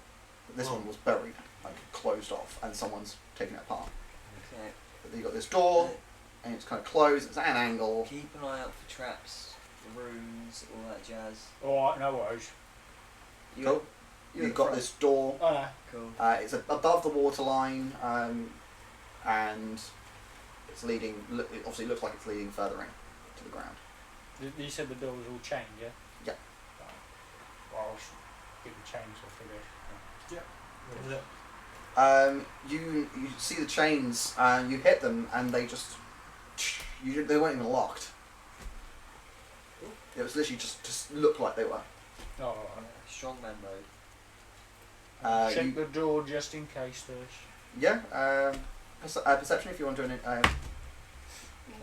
I use my passive. Yeah. What is it? It's 16. Oh yeah. The door is just like this horrible wooden and iron surrounded door. Opens up. There's nothing attached to it. There's no wires. There's no strings. And you see it's these stone stairs start to lead down. So where the outside of the Barrow Hill was kind of these rudimentary stones and a bit of grass and a bit of soil coming through, this is now turning into a crypt where it's stone walled, and there is no light coming from down there at all. I got dark vision, so You're fine. Is You're there not- you're not- a- you're not. Dark- I got have the dark flame on. vision. He's but I got have flame, flame. and I've got dark vision. Oh, we could, yeah, because you're Pale Master, or what it's called. Your what? Now master. It's So- it's a class trait. I think I've got dark vision. What I'll do is I've got a load of torches in my bag, so I guess the other people are here as well, will they? Yeah? Yep, Prince DeMille's behind you. How many men are with him? Let me double check. It's Prince DeMille plus Culver's you'll need Colrax, I and just go. Oh, but Canric, I've still got sorry, the flame going. Zir, Oh, they've all got names Morellis, as well. Jesus. and All of the Oh, wow. lich- Aoife. all the liches do Okay. in Five. There's five of them. I thought that they had a little army, like 20 or something. no, No. they're It's very out of out of their character. depth. They should not be in it. So yeah, they are from Yeah. Gilded Caliphate, which is But south. out of like character. Very far you south. need some And easy he casualties goes- to happen. This place is creepy, my friends. It stinks. Yeah. So he wade through the water and goes, How many of them are there, sorry? 5. Right, cool. I gave one torch to Erebos So double check. and 5. 5 Is that torches to included? them, and I light all the torches from the flame from my hand. Just light They- them all up. They all carry a torch each, and they Is- go, 5 including Tamil or Tamil plus 5? including. Oh, okay. They kind of wait. They're waiting for you. And then I'll lead the way. You head down into this essentially this tomb. You hear the sounds of the footsteps kind of echoing all the way down. You kind of end up spiraling for a while, well, very much like Skyrim, you spiral down for a bit, and then you get to a bottom layer, and it opens out into this large room, and it's got 2 doors with portcullises. You see there's more skeletons and more coffins, and you see through the 2 doors there are more skeletons and more coffins, and you probably think these are the very rich people. It's almost like a safe. These are very rich people behind here, and this is the thing. Just looking around. Do the skeletons have weapons nearby? Nope. No. These, Not even dexter weapons. nope. Nope. Cool. These are, you probably think these are probably not. Also, Spooky skeletons. Fair. that's just blah, blah, blah, blah. Spooky skeleton. You filter into the Do room. you have dust skeleton with you? Yeah. Yes, I do. Is he looking mournfully at his brothers and sisters? Probably Too not. dumb to even realise what they are. He's probably not caring. Prince Tamil and his crew are a bit Like on minus. put off with your skeleton. They go, oh yeah, that guy. It's reasonably cloaked. It just looks slightly more terrifying of like hooded cowl, skeleton Swirling face. dust. Yeah. Fair. Oh, Very fair. Looks pretty cool. Prince Tamil goes, it's pretty slightly healthy. there's kind of like this large altar It's quite font in the centre. It's got kind of like vases and urns and little boxes and little trinkets and kind of the mold of what's left of flowers and things like that. So there are trinkets and stuff. It's like an offerings table. Gonna loot it. Is there? No, I'm just looking for a specific thing. Yep. Just in case the worst happens, is there any diamonds on it? No. No, cool. Is there anything worth looting on it? Joel, Urns, keep an eye out for vases, diamonds roughly look- worth 300 gold. little kind of How cut do I know boxes, it's like worth trinket 300 gold? boxes. Well, Is there anything that's worth more than like about 20 gold? Oh, You you can open them up and you find a scatter of old coins. Okay. You This will probably save find one about from dying. 4 electrum worth. Don't care. Just like, is there, like, I was just There's basically- nothing is there in anything- circulation. Nothing is super fancy. It's Like, like you probably find on the skeletons and things like that. You kind of notice there's like Yeah, dusty like necklaces So and I've got bracelets it, and enter things. right there. nothing that's super Stop worth you stealing. dying. Not that you can tell by just looking at it. Yeah, I'm not that fussed to steal. I'm not really motivated by money, but you know, obviously, it's like, oh look, that person is wearing entirely diamond. No, Like, no, you'd nothing be stupid like that. No. Oh, okay, cool. Yeah, I'm gonna still think No. it's worth like. They're wearing 100 gold, bracelets. They're wearing necklaces. That's as much as they'll go. but not enough to piss off the guys I'm with. Yeah. It's I would not care if you took from the dead. Go ahead, mate. No, mate, I'm not. You see, our people, It's a 7. we don't bury them like this. They go in little vases. We burn them. Yeah. Ashes, mate. Ashes, Ashes to ashes, dust to dust. No offense. Exactly where I was going with that. Yeah, well, So you said there's 2 portcullises. 2 portcullises that lead off in 2 directions. As in, like, to the left and the right? Yep. Okay. What does the lens tell me? The lens tells you that both are used. Ah, Doesn't really matter then. Let's go. which He goes, one? Prince Left or right? He looks and goes, Hey, gang, Ah. let's split up. blue, really. ba ba ba ba ba If we ba say here- ba ba. I'm gonna say it's funny. See it. So one go going that way. So and the other one's going that way. Do you want to start screaming? That's what you do. For my 2 nights. No, idiots. Prince pipes up and goes, "You take one, we'll take the other. We'll meet in the centre. I'm sure." Oh, why don't 2 of your guys go that way? 2 of you guys go that way. You can stay with us. I don't think you will give orders to my men. Oh, I'm not. I'm giving orders to you. We will Right. enter. we will enter. Answer, dear friend. I wouldn't talk Choose to a your men. choose a door, and we'll enter the other. We'll come back if it is a dead end. I'm sure you'll come back if it's So yours. left, Yeah. right, okay. Right, left, right, whatever. Left's odd, even's right. We're going right. Cool. We'll go So left. We'll meet you in the centre. Sounds good. Yeah, Let's go. not. Right. They start filtering off left, Then we'll go to the right. Cool. and here. Alright. All right. My Cool. way was better. You feel. You see kind of like another set of stairwell, a circular stairwell, and you have to end up going down probably about 30 feet, and it ends again. I'm going back to my notes. Right. We did. Cool. Right. You now start to hear kind of like this whispering on the wind, even though there's no wind because it's a crypt. Or catacomb. You kind of hear this voice, and you recognise it. It's Balthazar. He knows you're here straight away. As soon as you got rid of the big red thing, Who's that? you're in. That's And you awesome. you kind of hear this. Oh, brilliant. Back for Nice more. bloke, mate.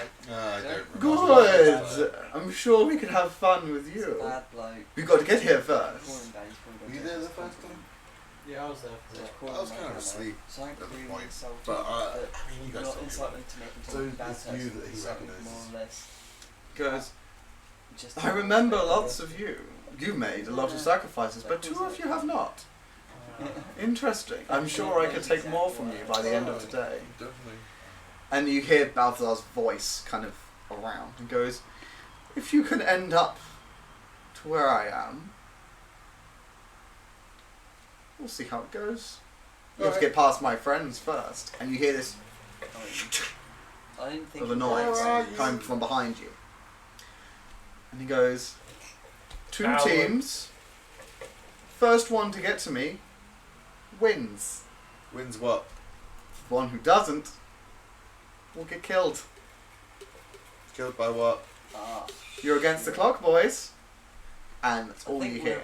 racing the other group. Arlo is with you. Let's put it that way. And Okay. it's literally Prince Tamil, Zir, Is his- Corders, Canrex, and Aether. I'm going to take a long rest here. if possible. Really? There are these long winding Oh, corridors. what is Arlo's bow of danger going Yeah, exploding? Nothing invading. Okay, cool. You are in this long, 10-foot wide, long corridor that kind of see it snakes its way, and there is this large room towards the end. Let's have a break quickly, Okay. and we'll draw up this large room. And yeah, we'll be back in 15 minutes. All right for everyone. So 9:20, we'll be back. So see you then.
Right, and we're back.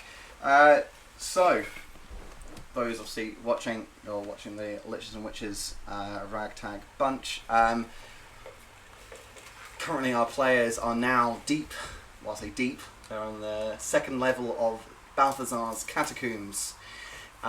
They've just arrived at a large open crypt area after being separated from the other group that's also going through the tombs, who are their allies, Prince Tamil, and obviously his followers. Balthazar has been taunting them as they've arrived, and he's now just made them aware that first group to get to him will be alive for a small amount of time. The one who is last, well, they'll be killed, and he doesn't say which way. So hopefully you guys can... Well, this is the thing. How do you feel about being running against an old friend? Yeah, I reckon we can work this out as, if we get it to be a tie, then we either both win or both lose. And in all fairness, I'd rather try and be the positive side of that. I'm sure. Well, you already died once and come back, so... I mean, that being said, I am probably going to gun it to the end. Exactly. Well, let's see how it goes. So, you've kind of ended up on the second level. You have walked through these kind of snaking corridors. The walls are rounded stone, very almost crudely constructed, but they have a kind of a mock dwarven feel to them. Mostly probably through just workers and the people and the architects. And you've come out into this large open room. You see several caskets lay dormant, some with the lids taken off, and you see like the remains broken, and maybe some looters have managed to get like this far. You don't know. And then across from the room for you, you've got another door, like an archway, and it leads on, and there's a sharp turn before you can't see what goes on from there. Completely dark, apart from the light that you're currently emanating. There are no other light sources. However, you do see the kind of edges of braziers in the room. There's a brazier in the centre. I would say. What's a brazier? Brazier is like a large kind of metal bowl, normally filled with flammable fuel. I would say either wood or coal that you can light, and it will stay lit for a while. You normally find them on parapets. I know what and you're things. talking about. Okay, cool. Yeah. Whereabouts is it? Old people. In the centre of the room. So if you want to put like an X. Medieval lamp. Yeah, exactly. Oh, But it's there. like, more like a bowl. You know when they see those Greek, right there. You see like those kind of Greek buildings which on stilts. But yeah, so Silly question. We've got Arlo with us, right? Arlo's behind. Mr. DM, sir. Yes. Can he have his bow of super danger just held out, like, so he will alert us as soon as it's doing. Like, I don't want him to have it in his backpack and he didn't know it. No, I want him to be like, checking my bow. Cool.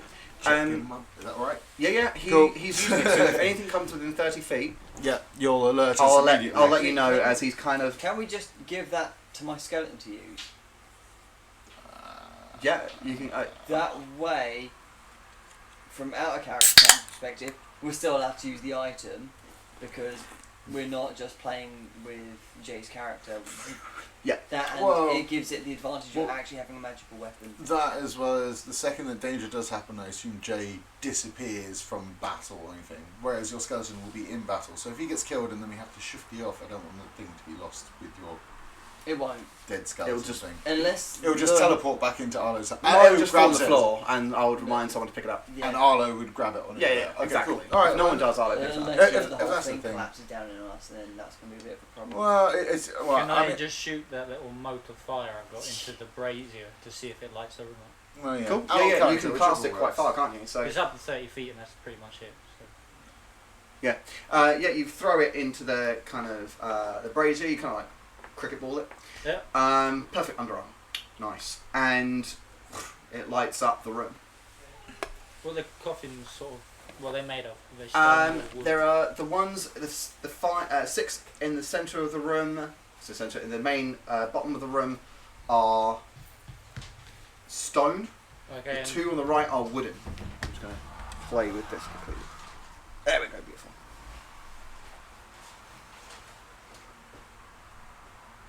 I'm gonna move in closer. Yeah, these stairs. Sorry. They stairs. Yes, yeah, there's the stairs. Sorry, my crew drawing.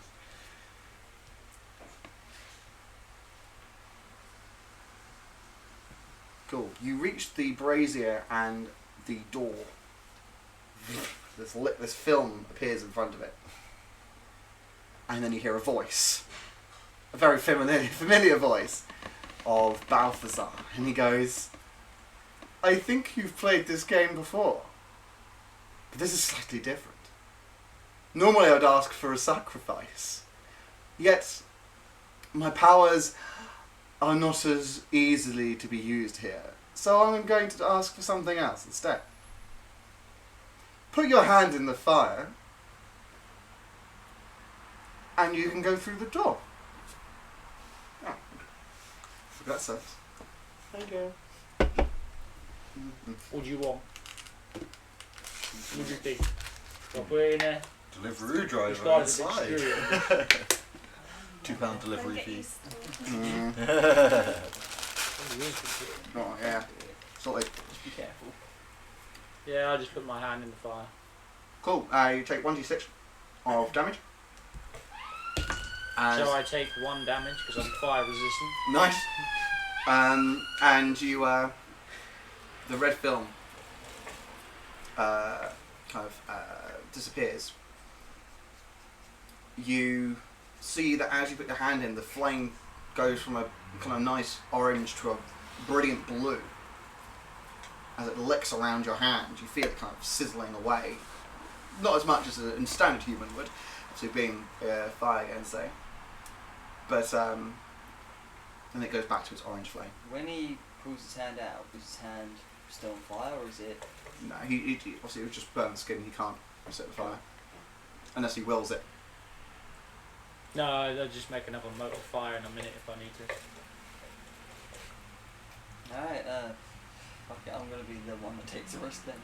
Can you move me forward towards the brazier? Cool. You get up to it Do you and want you the- see this. Skelly behind you as well. Yeah, I have him behind me. You see the film appear, but you don't see the film appear in front of the door. Okay. I don't see it. Nope.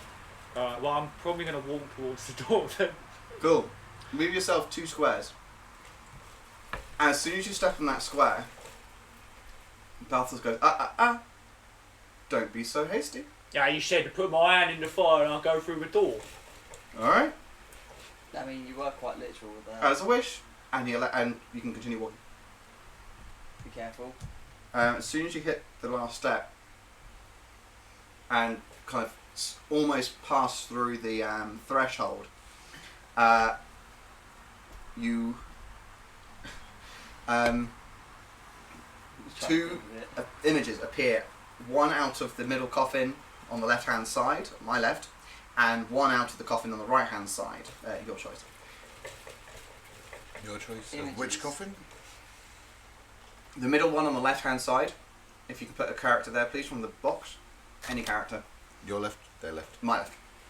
And then opposite, another wraith appears. They draw their swords and Big go. stick wraith.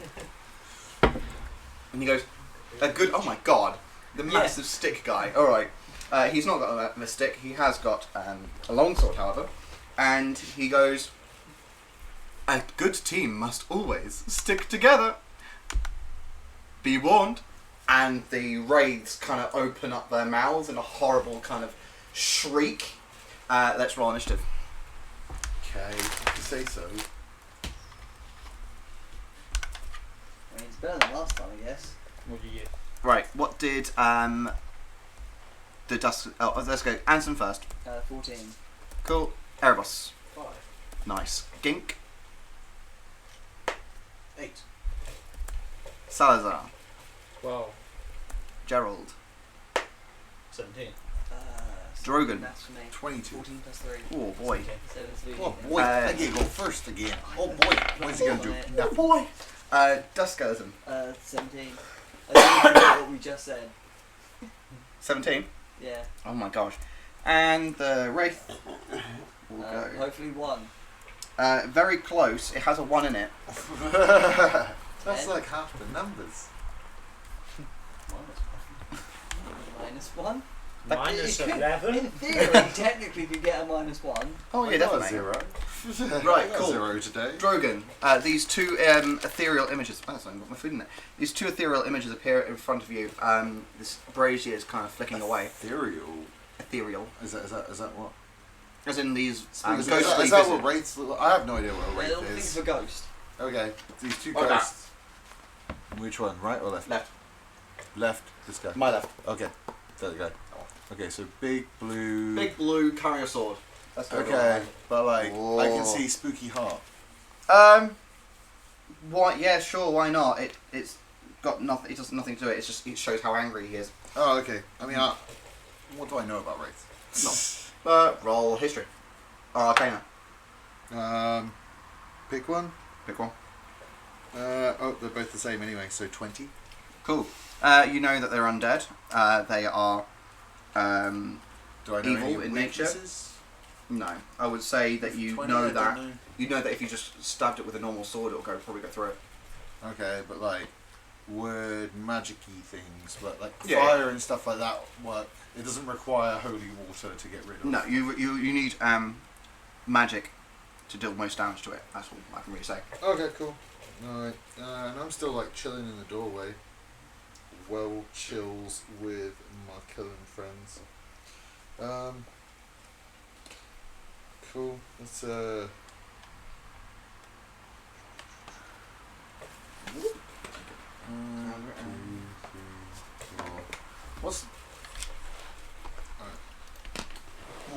What's this little thing? Is this another door? This No, it's door just bit? a gap there. It's just the stairs down. Oh, that's the stairs. Oh, okay, cool. I thought that was like another crypt that had been like destroyed. No. Okay, I got you. You don't need I'll to do put it it anymore. there so everyone else can see. That's cool. Hey guys on the camera, this is Dave. Cool. 1, 2, 3, 4, 5. Cool. 1, 2, 3, 4, 5, 6. Level 3 burning hands. Not one for mercy, are you? What to the random? No, I mean like 5d6, so it's going to be a the powerful. fact that you're going with level 3 from the get go. Going full ham. Well, I mean, now I feel like I shouldn't. Like, what's the Oh, level like one? it's Level 2. I mean, I have no idea. So what's Drogon Have I doing ever against these encountered- two wraiths? Have I That's ever it. encountered a wraith before? yeah, With my last 18. time What? we nearly died. Yeah, the two. Last time we nearly died. Yeah, where everyone nearly died. Oh, okay, cool. Yeah, no, I'm gonna go level 3 on Yeah, that. fair enough. The last time I encountered one of these things, Or one of our you people disappeared. don't like and- wraiths. Huh? Oh, one of our people don't really like wraiths. No dear. They don't like wraiths. No. Well, Well, I'll fuck wraith- them up. A wraith killed Ansem. Well, almost. Essentially. Downed Erebos and downed Drogon, so the party are not liking wraiths at the moment as well.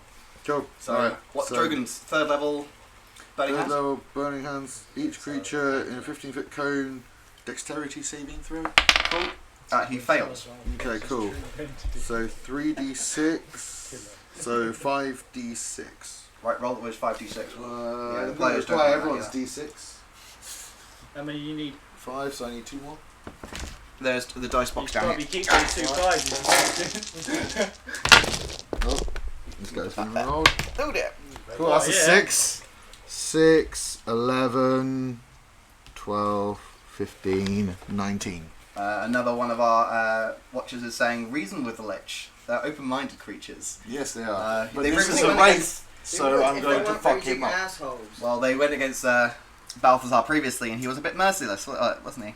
So It's not even that. He's not a bad person. He's just a wanker. he is a bit of a dick, and that's why I love playing him as him. So how much damage are you doing to this wraith? 19. 19. 19 fire. Cool. You see the fire. You immolate him in this flame that just produced from your hand. It encompasses the tomb that it was laying in, plus the extra. You light up this room in a dazzling Fire bright light. ignites any flammable objects in the area that aren't being worn or carried. So I feel like He's ethereal, so he's not wearing anything. no, but I feel like the entire coffin he was once in It's stone. is- The wooden ones are at the top. Yeah. Near Erebos. So 45. So can you just remind me that number again? How much do you do? 45. 19. 19. Very nice. 45 what? What was 45? Okay, no, that's me. That was doing just- that. Ignore that. I didn't do 45 damage. Is that what you right. think I did? He, you do a ton of damage to him. He is slightly Is annoyed. it He chances looks at under you half? and just goes. He, he's going to mark you. reckon Anything he else will. for Drogon? Yeah. Let's see. Kenny on the chat says liches are a bag of dicks. Liches be bitches, mate. Well, imagine a lich in the Liches and Witches live stream. What a crazy thing it is. It is. Who would have thought, guys? My God.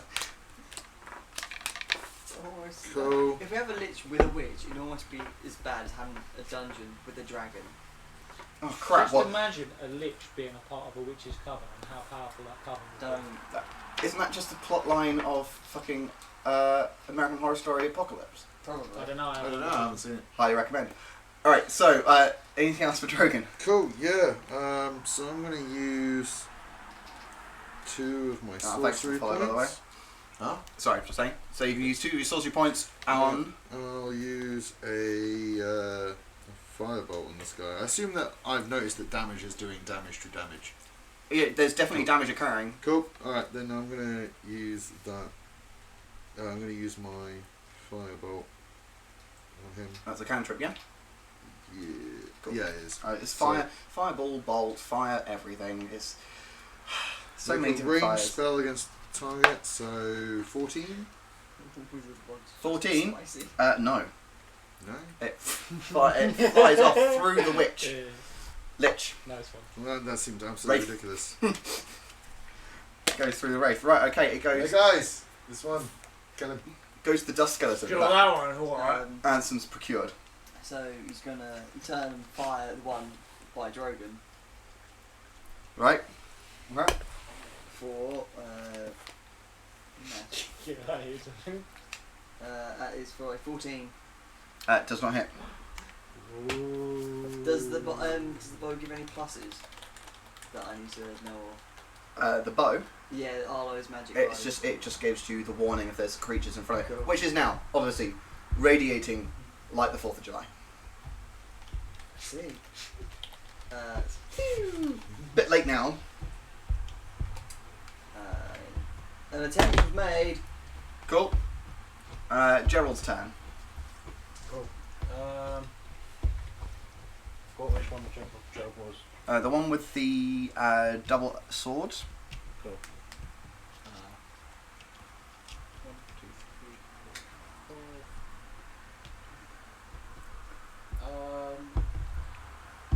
Okay, yeah, he'll fire his crossbow, his heavy crossbow at the thing. Alright, roll to hit. 13. Does not hit. The bolt flies and hits the tomb. Bolt snaps. Okay. Goes to Anson. Oh shit! I didn't expect to be doing stuff and things still being here. I'm gonna risk it. I'm gonna cast Grim Scythe on my core stuff again. And can you move me over to This one? yeah that one? How close? Right next to it. Yeah, right next to it. I don't get any special range to it. Oh. And I'm going to hit it for a 16. Hits. Cool. To do googly for a 10 necrotic. Oh, right. You see, you cast the spell on it. You see, it doesn't work as So much. I casted it on the weapon. Yep. To then hit it with the scythe. Cool. Okay. It's necrotic, so it's magical, but you. does Like count. version of like Shillelagh. Yes, basically. That's pretty cool. You come in and you try and slice him, but you see it doesn't do as much damage to this wraith. It does some, but not a huge amount. So I'm going to halve it. So 10, 5. Cool. Anything else for Ansem? No, to use my bonus action to cast the spell. Did my move to get there. I did my action. No, I'm spent. Cool. Alright, goes to Salazar. What's Salazar doing? Stare at that other one with the old big old sword over there. Yeah, that's a massive sword. Yeah, big huge sword. Don't like you guys. I could save you guys from these before. He kind of looks at you and goes, "Ah." You see, these ones are like more kind of warrior cast as the other witches. Worthy fight. And it kind of points you and kind of like summons you out and goes, "Come on, fucking fight me," almost in wraith form. Yeah. Before I come in close quarters, freaking produce flame, throw it at his head. Cool. What would it do? It's basically like my motor fire thing that I was doing. Oh, cool. earlier. Yeah, go it's for just it. That. 20 to hit. Oh, definitely hits. Can I get 2 d8s? I got them. 10 fire damage. Oh boy. Right, yeah, you're making use of the fire damage. Oh, no, wrong one. So I'll throw that at his head. Yep. Then come in. Oh yeah, all the way around there.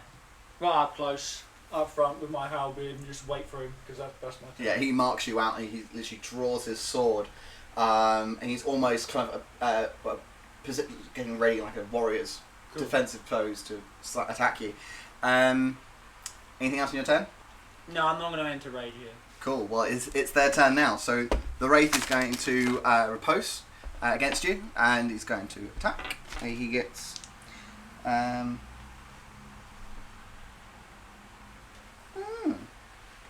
Interesting. He's going to make 2 attacks. Both of his longsword. What's your AC? My AC is 15. Cool. Okay. 1 hits. He is only wielding, obviously his sword with 2 hands. So he gets a D10. That's oh boy. Oh boy. Oh boy. 14 points of damage as he slices you across the chest. That's great. The other ones come in. He's take note of Ansem and the dust might, but skeleton. That's the one. Dust skeleton. But the amount of damage that he's been dealing with has just come from Drogon, so he's going to attack Drogon twice. Drogon, what's your AC? 17 with your draconic ancestry? So no, both hit miss. He swings, you deftly dodge it. It goes to Gink and Erebos. Attacks against them now have advantage. Gink is going to use her action to cast leadership on Erebos, which basically just gives me a D4 to either an attack or a saving throw. Mm-hmm. Erebos is going to enter rage. He's going to go 1, 2, 3, 4, jump over, come in there for a dirty, reckless. No, not a reckless attack. It's a dirty attack. Mm-hmm. Okay.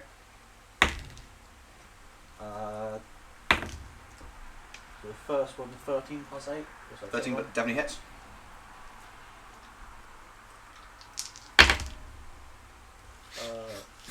So 9, 15, 20, 22, 25 points of damage, which is radiant. Oh boy. That's a lot of damage. You see his ethereal presence starting to dim. Cool. Go for the second attack. Is it still advantage? Yeah, it's still on. Or 5, or does 9 plus 8, was that 17? 9 plus 8, 17 hits. Fucking slaying it. Erebos rolling the big numbers.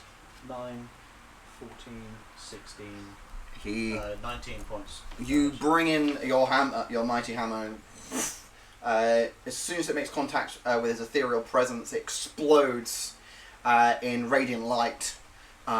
You've defeated that wraith if you want to take him off the board. Reaction to give you a high five. I did 5 movements, so I'm going to go with kill. 1, 2, 3. Drogon's turn. We're moving a little bit.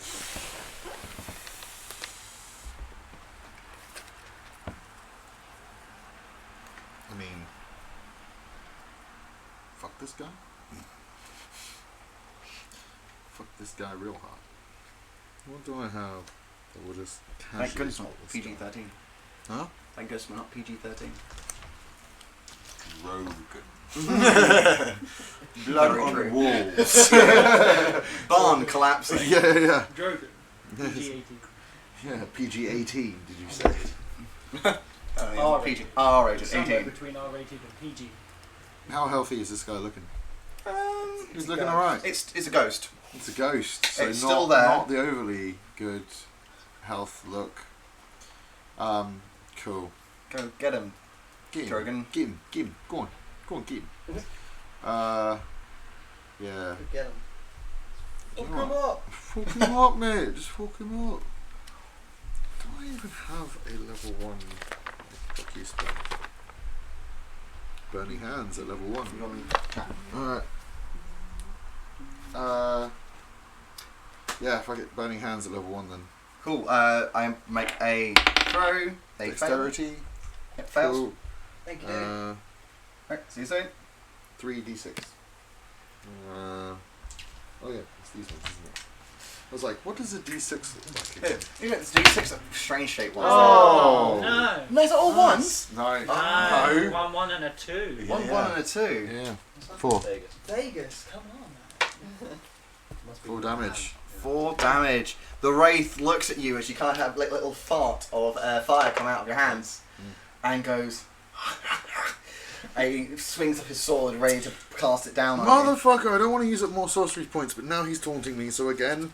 With the It's like 3 firebolt. on 1, Drogon. Do you have to waste all your power on this? Mocking me. Channel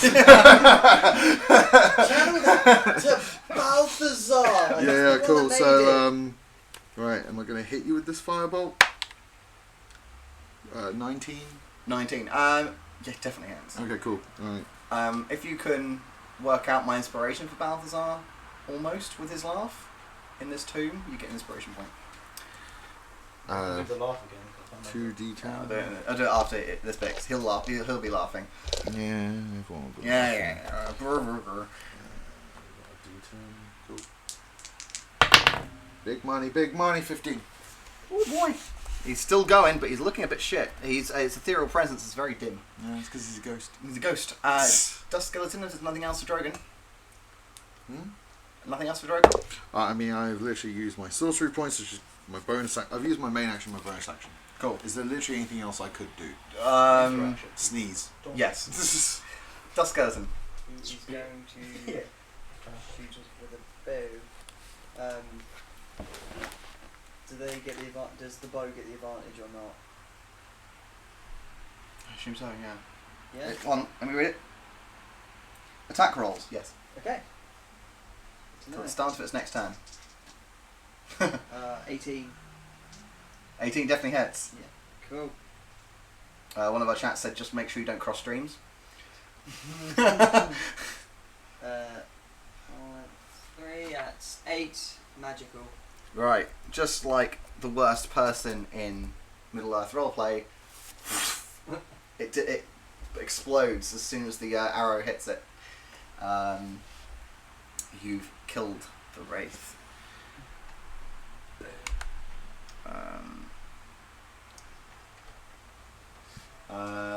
As Gink and Gerald haven't really done anything, so it's split amongst the 5 of you, because of the Dust Skeleton.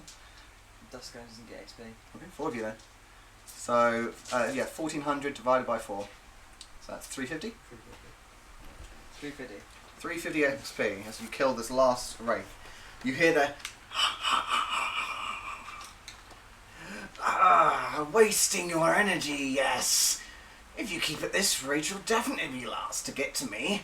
Prince Tamil will be so annoyed.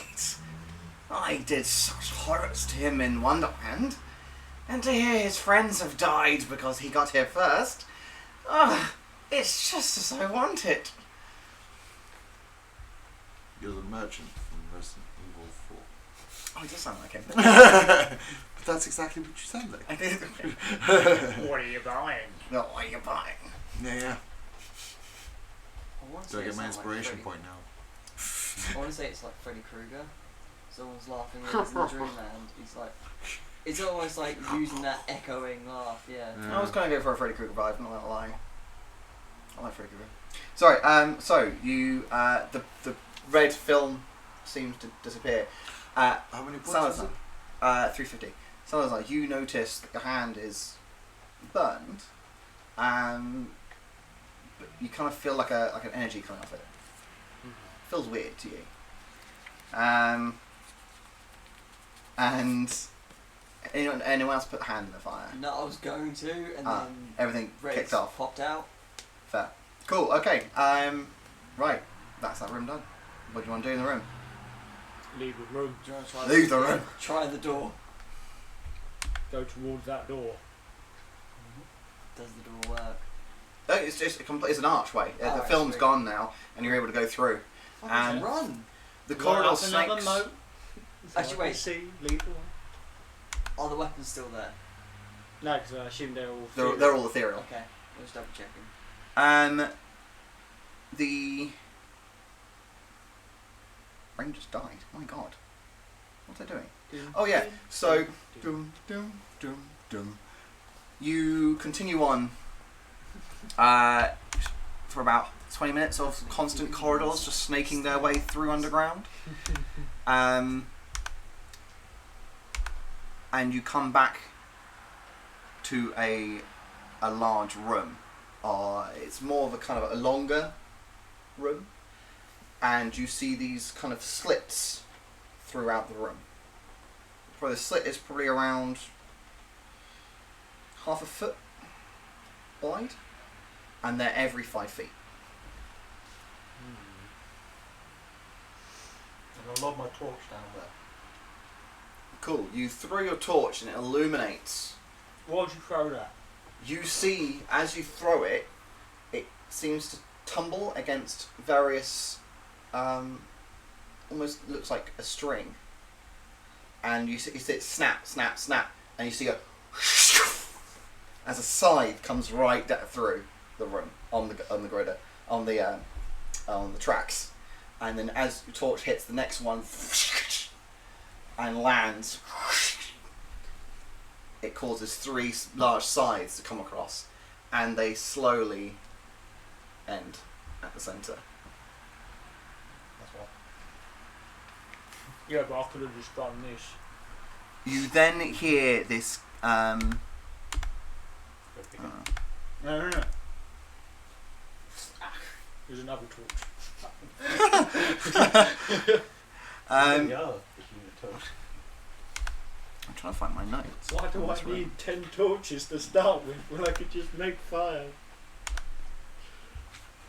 Yeah. It's so true. Might as well give them to the You people then who don't have the good eyes. smell of rotting flesh hit your nose. Beautiful. I guess we've got to attempt to get through it, yeah? Yeah, can you specify which 3 out of the 5? I think it was 5. The first 3. First 3. Yeah. There you go. So there's 5 of them. The first 3 have gone, and the smell of rotting flesh has now hit your nose, and continues to kind of get stronger and stronger.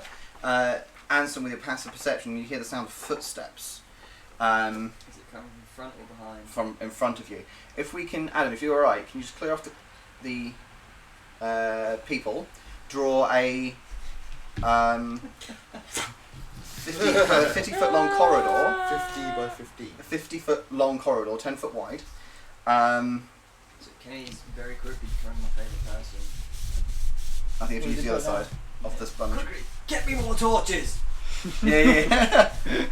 Keep firing the torches. Uh,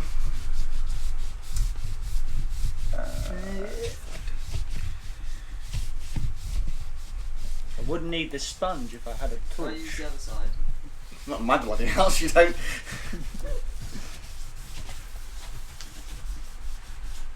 Right, So well, you it's hear the 50. sounds of roughly 5 footsteps almost. Was people. it 10 or 50 or 10 whatever? feet, 10 foot wide, 50 foot long.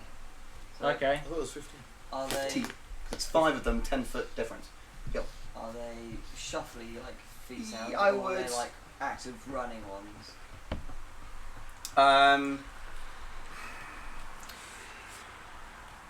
I would say it's more of a shambling at the moment. Okay.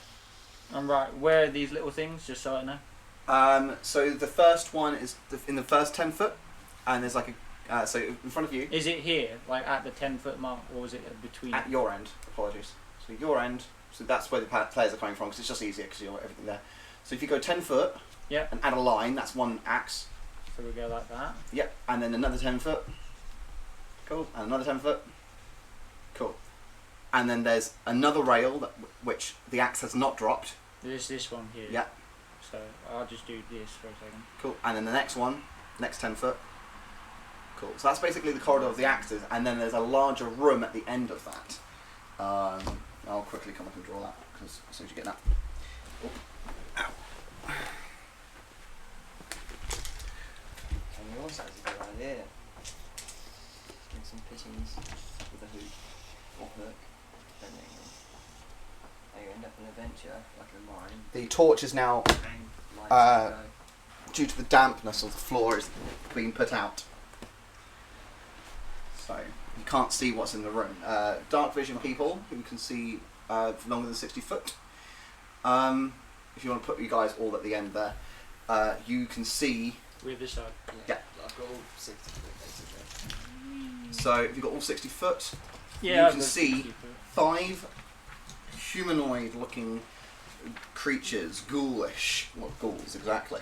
These long arms, these big hands and large claws, these long tongues literally just hanging out of their mouths with these large fanged jaws, and they kind of like spot you, but they know what's between you, and they get prepared and they prepare to rush. I'm gonna try and like taunt them to make them come this way.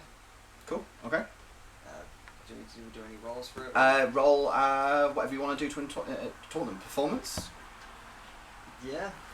Alright. Fucking hate have a draw disadvantage.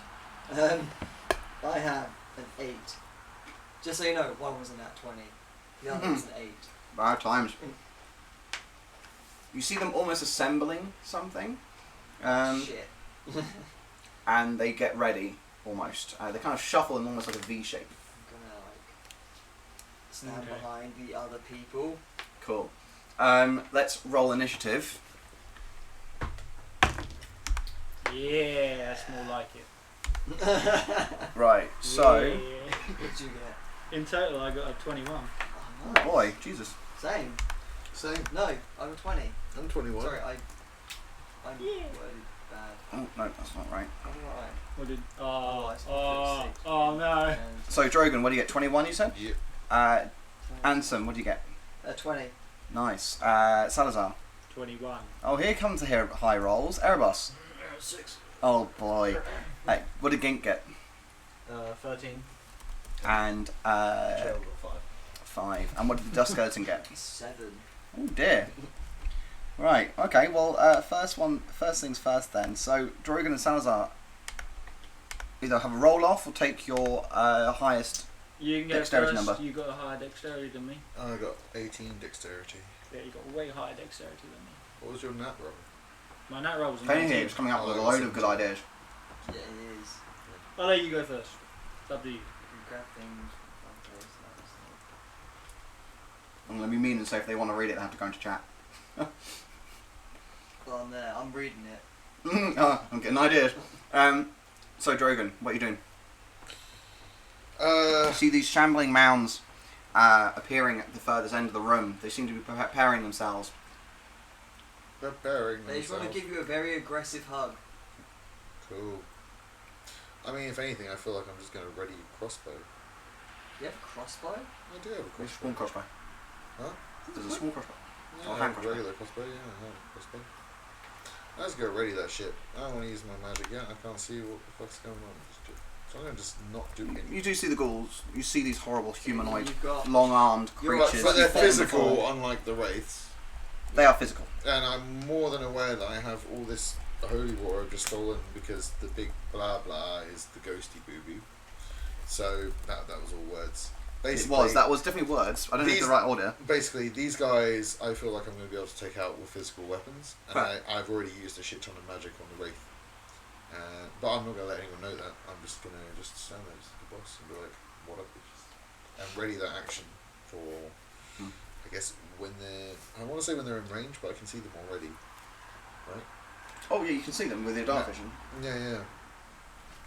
But they're. They're walking down the corridor, or they're heading towards the corridor, right? They don't seem to be heading towards you because they know where the axe is. Okay. They seem to be preparing something. probably going to launch one of them. Launch one of the axes, or launch one that calls through all the axes? One of the gurus.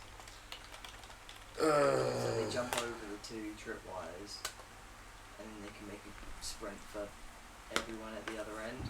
They're preparing a thing. So what's Dragon doing? Is he just readying an action now? Yeah, I'm just gonna ready it for whenever they do the thing that they're readying, if that makes sense. You need a trigger. Yeah, basically. If they're gonna fire something down, or they're all gonna run, or they're gonna stop something. If they or a move big towards guy- you, you're going to fire. Yeah, or if in their room it suddenly looks like something's being summoned, or something like that, then I'll be like, cool. If they do something hostile against you. Yeah. Okay. Something, I need that confirmed trigger, because if they don't do it... Something crazy starts going on. Something that is like, they should not be doing that. If they're just happily just like, ooh, we're making lunch. Yeah, you see them preparing like Tesco salami Yeah, packs and I'll get be them out like, like a bit of like already sliced cheese. Yeah. There's Waitrose. Shit. Feels like that. Right, Salazar. Cool. I'm going to go straight in, but I'm going to be dodging as much as I can until my end of my movement speed. Cool. But I'm Oh, also going to use my martial adept to do evasive footwork and add a d6 up to my AC. And I'm going to get you to roll it on those beast dice. Oh no! Well, that's a lot of pressure, man. No pressure. Come on, Las Vegas dice. 6. 4. Oh, that's Not good bad. though. Halfway. Okay, are you actively making perception?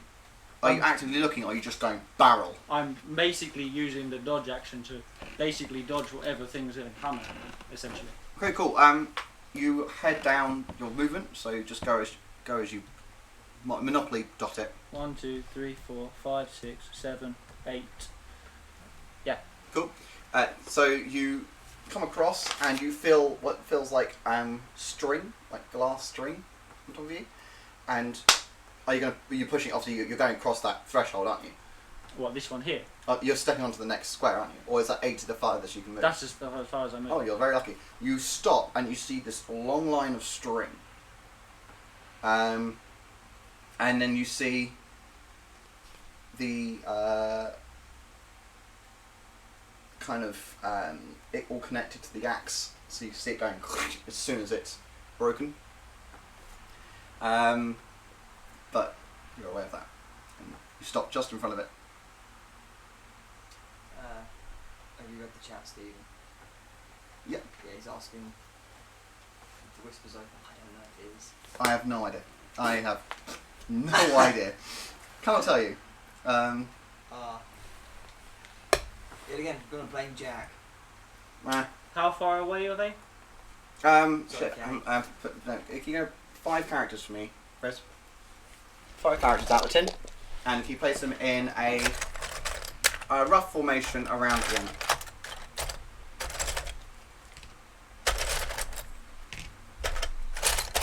I have no idea about whispers, I'm afraid. Right, 5. And a rough formation of... Just around. There you go.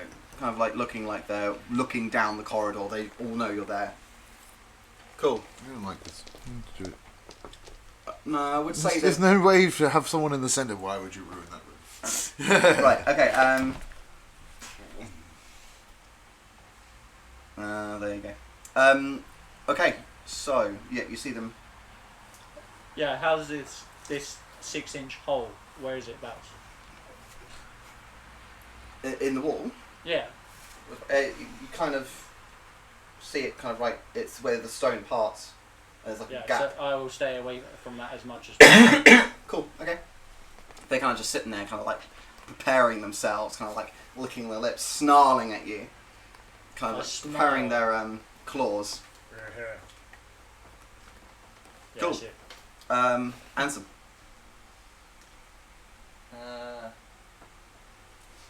Oh, okay. I have to change that.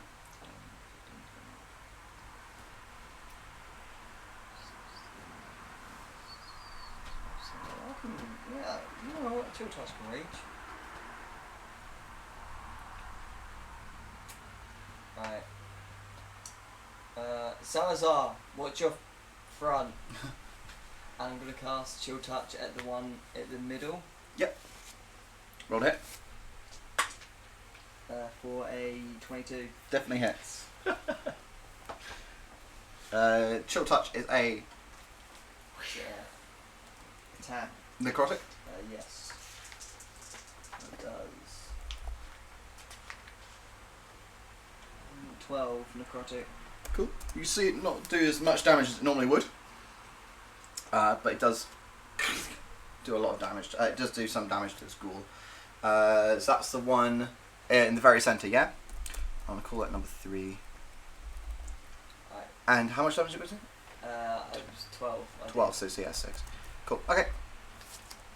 Anything else for Ansem?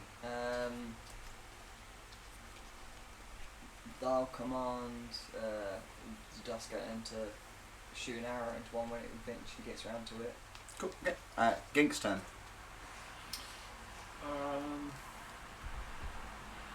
There's nothing blocking the way of the corridor, is there? No. What happened to the axes that were triggered? The two, they're just kind of in the middle. You can just walk around them. Okay. So you could easily just fire an arrow. Yeah. Or, Yeah, there's no pure blocking of the room. Yeah, she'll get the crossbow up, Probably better. launch one at this dude. No, never mind. Cool. Alright, roll hit. That was a 7. Yep. The bolt flies. It's right to the other end.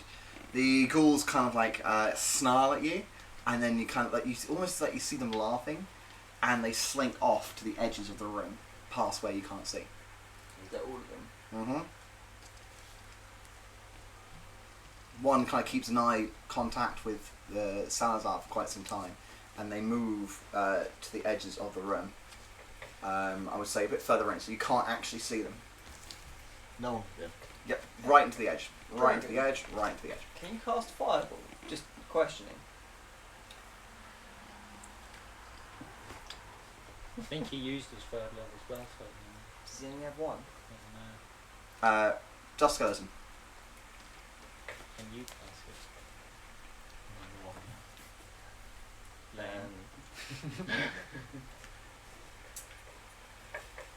I know what I do. He's gonna start running out. 2, 3, 4, 5, 6. That's it. Yeah, that's as far as it moves. It is not fast. Okay, Erebus. Okay. Go to I guess I'm starting here. Go off the map. no, Just start here? Yep. Yeah. it's easier. 1, 2, 3, 4, 5, 6, 7, 8. These string things, is it literally just one string? There's kind of like a web. It's a web. Okay. Kind of several on off janky angles. Almost like if a spider actually just went from one edge to the other. Erebos, like that word. Oh. Fire gonna do Okay. I will make sure I am somewhat Clear? away from D6 and the gap doom. And yeah, that's it for me. Cool. Are you doing anything to it? No, I'll let Salazar do his damage. Gerald's turn. Gerald's going to do leadership on Salazar. So he gets a D4 on an attack or save for whatever he wants in his turn. Cool. Alright, cool, wicked. Drogon. Keep that in mind. you see Salazar and Erebos preparing. Russian. I don't even want to be here. No, I have no interest in the Balthazar guy. Right. 1, 2, 3, 4, 5, 6. I'm gonna go there. Continue reading my shit. Cool. Salazar's turn. Cool. So they're like web-like things, yeah. Mm-hmm. A web of like a bit of string here, a bit of string there, a bit of string here, a bit of string there.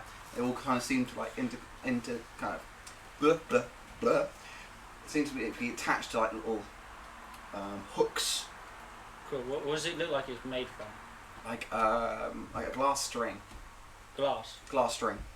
Like it's very like a see-through string, but it seems to be quite strong.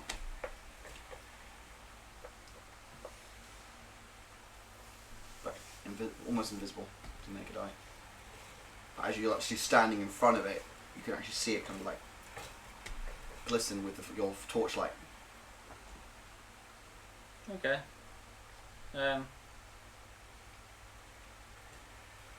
Yeah, I'm just gonna strike it with the halberd. Cool. You put your torch down and I ain't got a torch in my hand. I gave it to him. oh shit, yeah, you've got your helmet on, yeah, little blinking light. I can just make it out of my hand. But yeah. Cool. You strike it, yeah. Roll a hit. It's nearly high. That's 22. Oh yeah, definitely. You cut it with your halberd, and as soon as you're it almost feels like before you hit the string, the axe goes whoosh, and then remains in position. Cool. Okay. You hear kind of the snarls from the ghouls. I go to this one here. Cool. You're right at the edge, and you just see them waiting. Attack that one as well with the rest of my attack action. Cool. Roll a hit. A 1.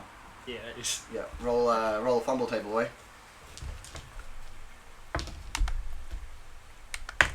For those watching, fumble table is if they get a 1, 18 in total. they roll on the fumble table, and it's a list of things that will happen.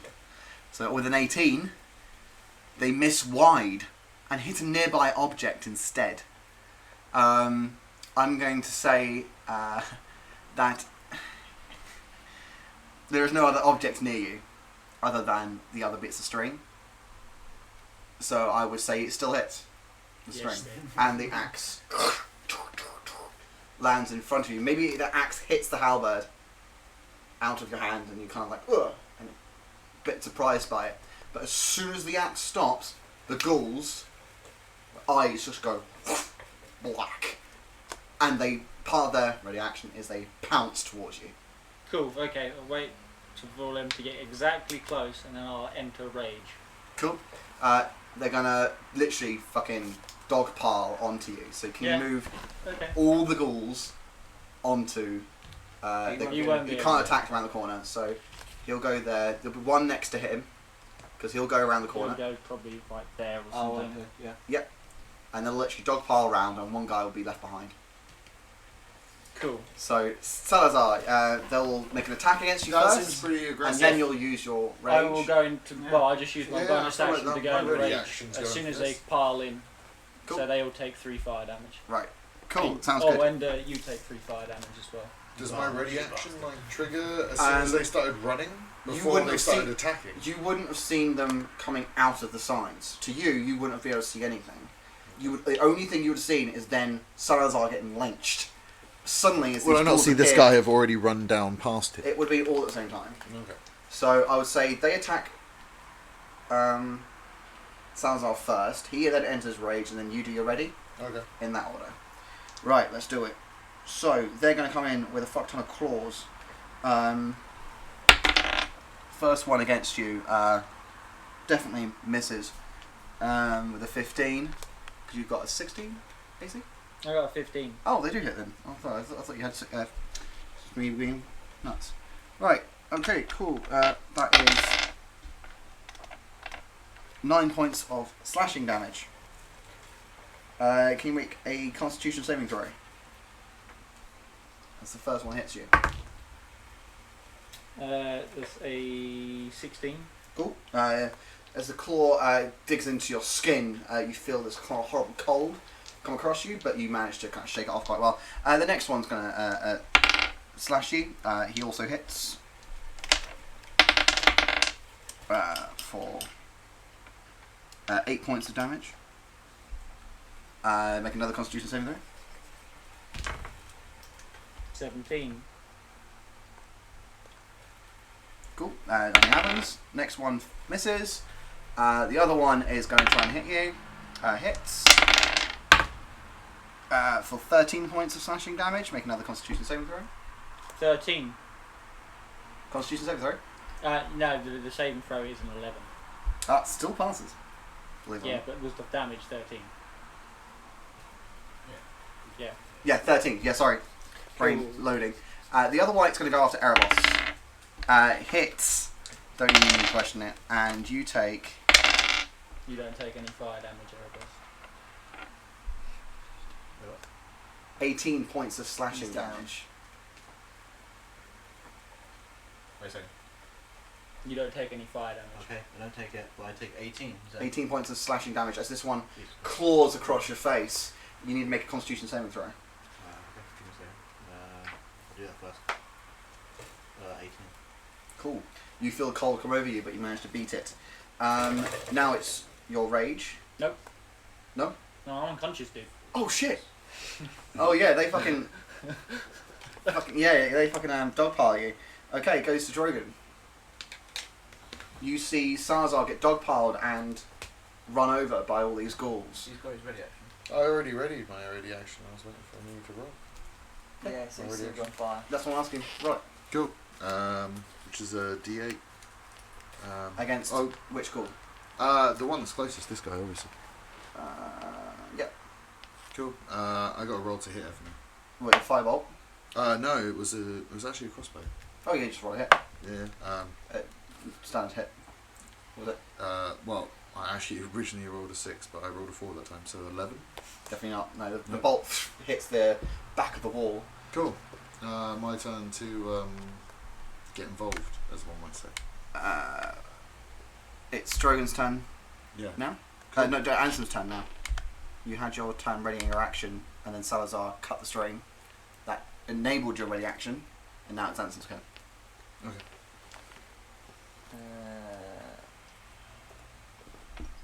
You jinxed it, dude. Did. I was so ready for my ready action.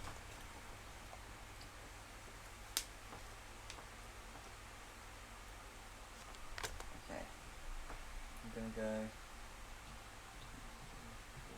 5, 20.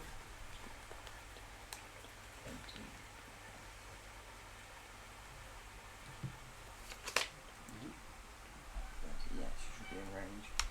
Alright, I'm gonna run up there and cast Mass Healing Word Mm-hmm. on Erebos, Drogon and Salazar. Very nice. And just double checking I've got it right, so it'll be right there.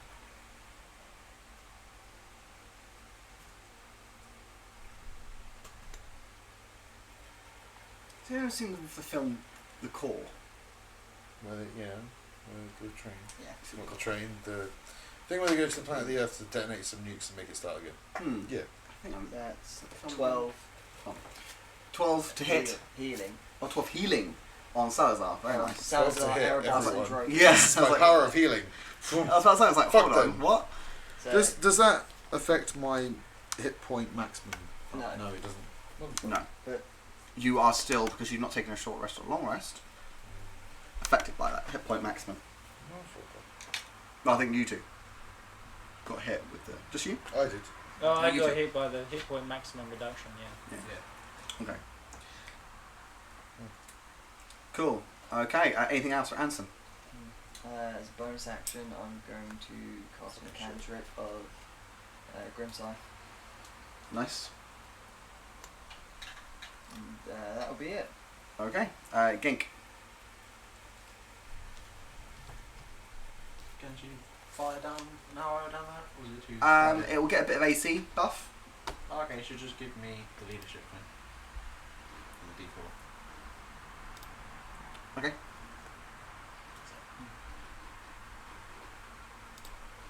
It goes to.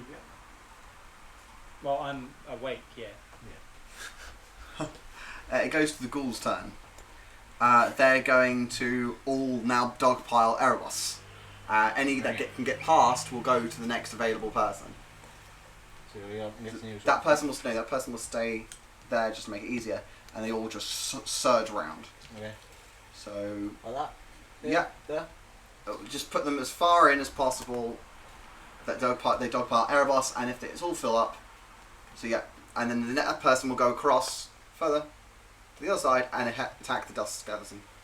Is it possible Why won't you to sit on that corner? I'm just kind of rejigging them. Because I've just gone unconscious and then woken back up, is it possible to use my reaction of the opportunity grab, but instead of attack on this one, to actually grab his ankles and pull him down with me? Yeah, roll strength. Yeah.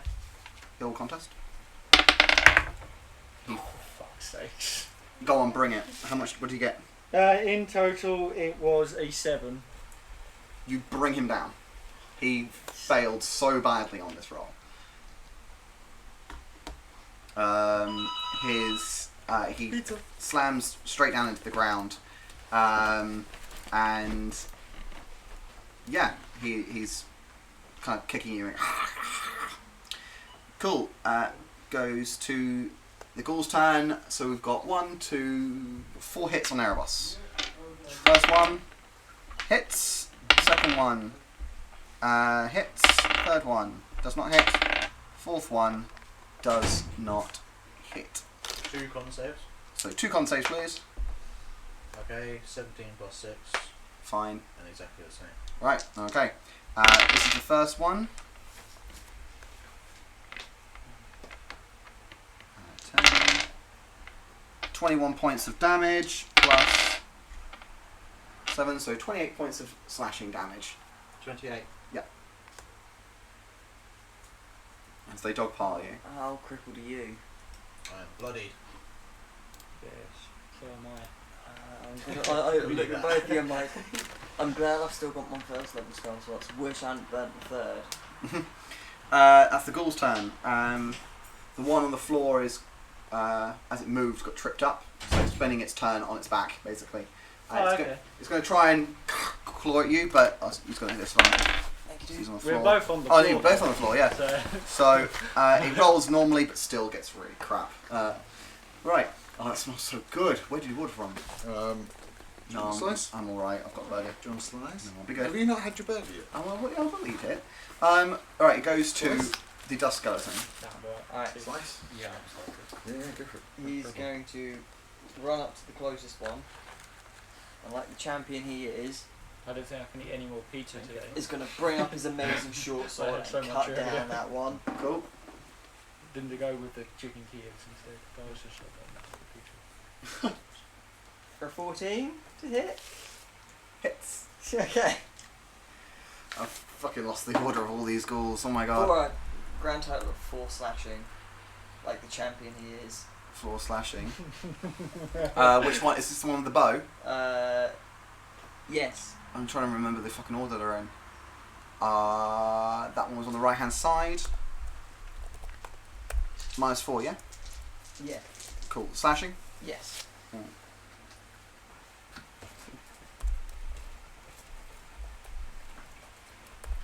Cool. Goes to Erebos.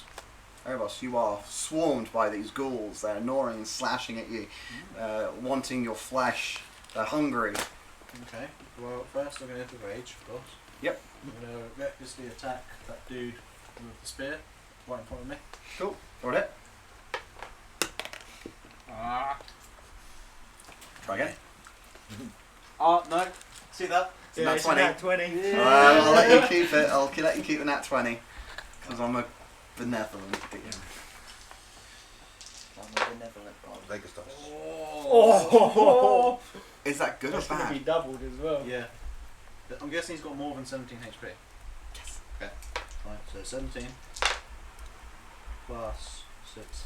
So, 17, 28, 33, 35, 38 points. Holy of radiant shit. Damage. You managed to one-shot this ghoul. Describing amazing amount of detail how you kill it. Oh, alright. I'm hoping that the axe thing's still spinning somewhere. Smash him into it, Okay. and then maybe I'll smash him onto it, and I keep smashing him. And I'll grab the thing, I'll slam it into the gap, and hopefully just... The ghouls are like voracious and horrible creatures, but they're slightly weirded out by you. they're like anything else for Erebos? You've got a second attack, haven't you? Oh yeah, I'm going for that guy. Oh, can you take off the one that's been killed, please? Very nice.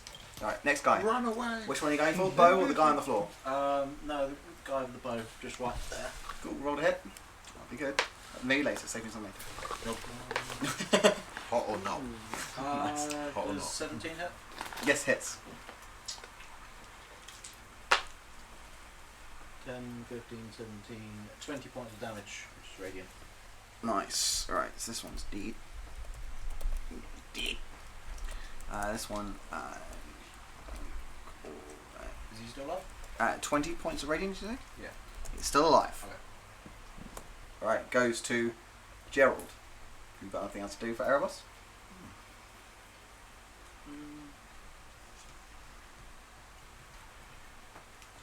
He will give his leadership to Drogon.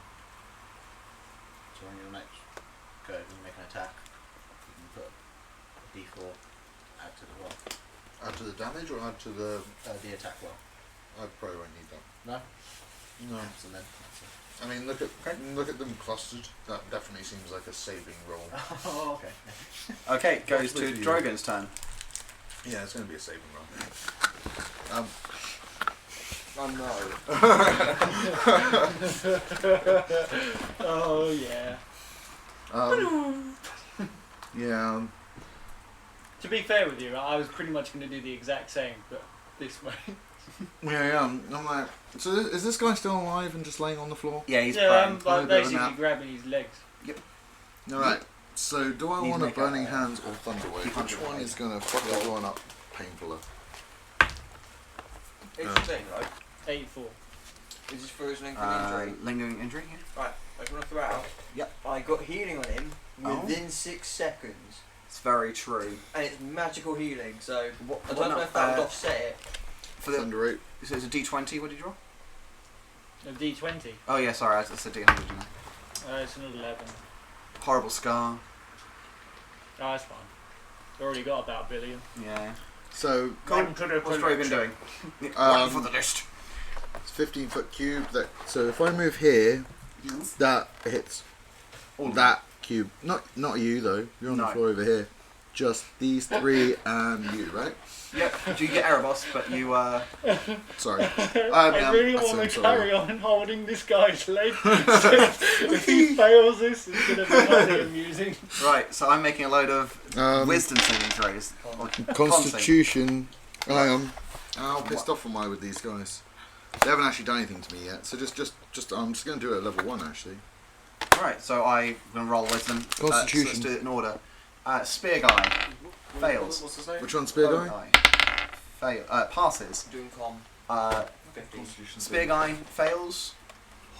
Spear guy fails. This one. Nat 20. The next guy passes. This one. Yep. Fails. Okay, where these two are flying. Fails. So you make a line, literally just thrown back 10 feet. And probably He Salazar's covered probably in ghouls. landed. Yeah, they're pretty much landed on me. Okay. I need to do my It's like, 2d8 it's like Gimli damage. in the warg. Come get a taste of my axe. Right. I watched that one recently. How much damage? 2d8. One of my favourites. So that's, that's a nice 13. Nice. Do I take damage if I pass the save? Yeah, you take half. So 13, 7, 6. It's rounded Yeah. down, isn't it? Yeah. Yeah, 6 rounded down. Final damage is it? Thunder. Yeah.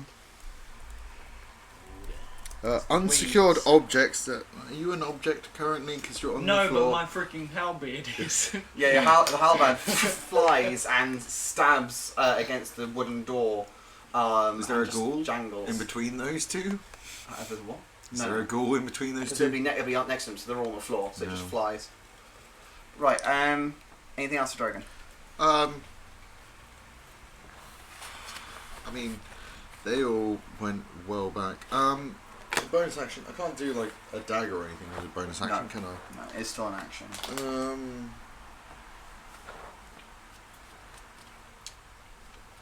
Disengaging is a full action as well. Yep. What is a secondary action? Like, It's a minor action, so it's it would be. I'm trying to think of a really good example of a minor action. Open a door, Yeah. or open a window, or something like that that doesn't really take that much ease because it's not locked. or something like Something that. very Or quick take- along. You quickly draw your sword or a dagger or something Yeah. like that. But you can't actually then hit somebody with X. That's a full action. Well, yeah, Anything that takes roughly it's a- 3 seconds. That's where saying it. A full action takes 6 seconds. I'm done. Cool. Goes to Salazar. What's Salazar doing? So, And how you're- many of them are on me? I would say one is behind. I would say one's on you, and you've got two. One above and one below. So one on you. You're basically the meat in this weird ghoul sandwich. Yeah, okay. So I'm gonna go into rage straight away. Cool. They take The 3 fire damage.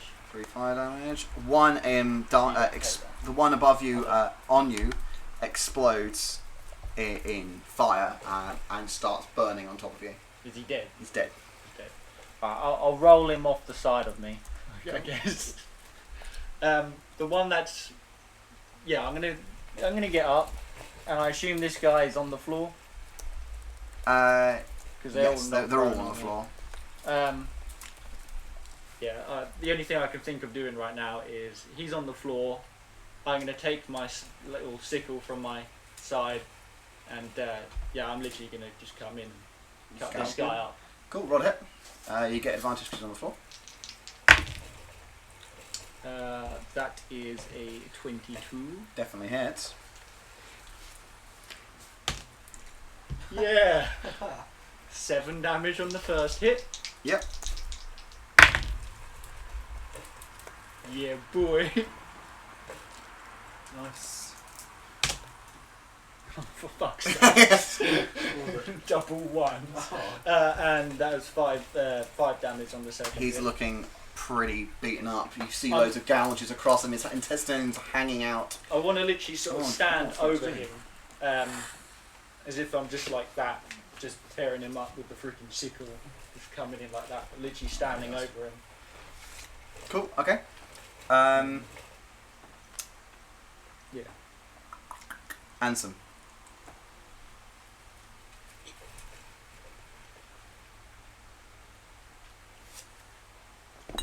This is a bit of a shit show, really. Would you believe me if it was a medium encounter? You know, I would believe you. It's just close quarters and We've a lot just of them. like botched it quite a bit. It's Oh, ghouls, I- man. You can Anything talk about when it on the comes to campfire. ghouls. The campfire jabbering. I am going to cast Chill Touch on the one closest to the skeleton. Goliath needs his food. Yeah. I did have an elbow side dinner earlier. 18 to hit. Definitely hits. I just got 6 damage from him. Yeah. You cast it on the one very close to you. You cast it on the one on the floor. This one Yeah. Okay. for 11 from the project. This one's the healthier of them, as you easily see with your amazing passive perception. Okay. We should have at least a stab wound in the butt. Yeah, definitely.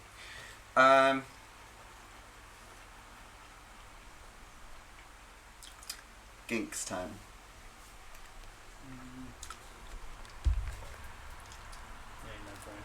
Yeah. Should give. Who has he? Is it Dusko? No, he's there. He has it after Pink, I believe. After the ghoul. Should give the leadership to Dusko. Okay. Okay. Ghoul's turn. The two there are going to stand up, and one's going to go for Erebos and one's going to go for Salazar. The one against Salazar hits with his claws. You take 11 points of slashing damage. The other one goes to Erebos. Hits. You take 11 points of slashing damage as well. You both roll Constitution saving throws. What do you get? 8. Oh, you are paralysed and you fall to the floor. You fall prone. You act like a statue. 24. You're fine. The last one's going to turn around and attack Drogon. Hits. Drogon takes 9 points of slashing damage, and you need to make a Constitution saving throw, please. Motherfucker. 9 points of damage. 9 points of damage, slashing. Constitution saving throw? Oh, that's the other way around. Sounds like 9? 6. 9. You are paralysed. You feel Wonderful. your bones and joints freeze. You can't move. It goes to the Dust Skeleton's turn. Oh. Dragon? Okay. So he's going to go for a swing at the goo for a nat 20. Oh shit, yeah. Plus 2. Yeah, definitely 6, hits. so 28. If you didn't with a nat 20, I'd be What are you worried. doing? It's short sword. Oh, So, Roll hit. so you just roll 2d6. Oh! Is that 2 well, ones? that's 2 sixes? 2 sixes. Two Yeah. sixes from that. Plus, 12 plus. plus the 3 I'd normally get on. So I'd double 15. that. No, you don't double that. So yeah, so it is 15 slashing. It's a really small amount of damage, but it's maximum. Yeah, it's looking pretty shit. He's sliced see part of his arm up and down his torso. Intestines are hanging out as well. Dude, it's fucking Skeleton's champion. You see kind of like a rotting heart. It's not looking good at all. Erebos' turn. Cool. I'll recklessly attack. Go in front of me with the spear. Definitely, I'll let you know. Yeah. 7 plus 8. What's that? 14. 7 and 15, yeah. 15 hits. Yeah. Right. Which one are you hitting? The one with the spear? Yeah. Cool. What do you get? 10, 15, 21, 23, 26 points of damage. Radiant. Oh yeah. How do you kill this thing? Just into the face. Okay. Yeah. You crush its face against the wall and it slumps down dead. Its blood trickles along the floor. Cool. I'll do my extra attack at the geezer behind me.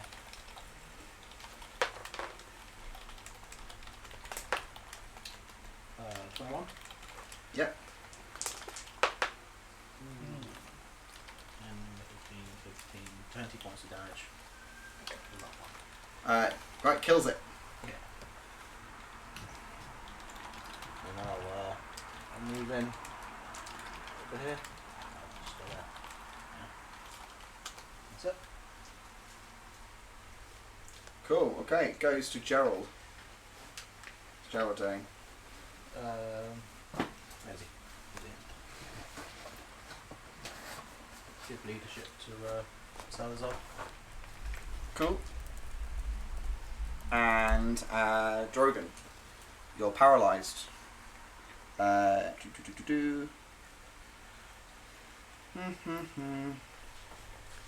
can yeah, so you can't really do much. You can repeat the saving throw. Was it? Constitution. 13? Yep, you are now non-paralysed, and it goes to Salazar. Oh, I don't get to do anything on my non-paralysation. Very not. Get the ball as well. Need it. Still a total of 9. Afraid not. Anything else for Salazar though? No, I can't. I'm paralysed still. Oh right, that was your saving throw. Okay, Ansem. Going nuts. Your turn.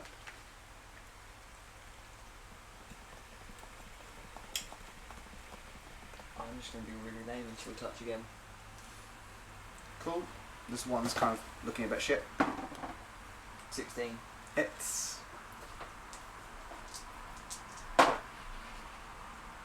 17 necrotic. Even that was with max damage. even with the kind of the resistance, I would say, against it, you still managed to kill it. It's kind of like you see its kind of bones crack and it falls to the floor. Kind of like this open stench is now really filling your nostrils. Can everyone make a Constitution saving throw? And you can you can redo yours. Gink and Gerald don't have to worry about it, but everyone close up does. How close up? You are included. So it's within 50, I would say within 50 Because feet. one of the... Cause Wait, so do I make 2 of those? Sorry. So you do Constitution saving throw for your paralysis, Okay. and it was... An 8. Oh, okay. Then the next bit which wouldn't affect you really. So you said Well, it would. Gerald. Then roll another Constitution saving throw, and this is for the poisoned. So Okay. You're poisoned. So 15 foot, because that be So 15 foot of all the dead bodies. of all the dead bodies. So Mhm. whoever's got the twin blades does need to do it then. So Gerald, Gerald. Drogon, Deskerson's immune, poison, Constitution? Constitution, Yeah. and you are just Oh within yeah. it. Yeah, I'd be just in it. Cool. Yeah.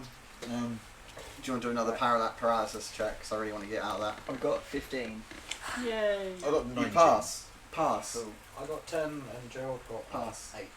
Gerald's poisoned. And out of paralysis? I'm out of paralysis. Woo! but I'm You're poisoned.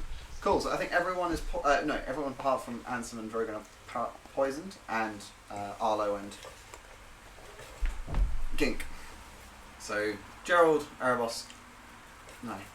You said I passed, but I got a 10, so I'm guessing that was a Oh no, mistake. who the fuck... Right, you're poisoned. Yeah. You got a... 19. We'll come back. But yeah, Gerald's poisoned, you're poisoned, and someone else is poisoned. God, I'm not with it. I can tell how asleep I am. Right, so you will get 375 XP. 375? I'm still not level 6. How close is Erebos to level 7? What was it, 23k? Yeah.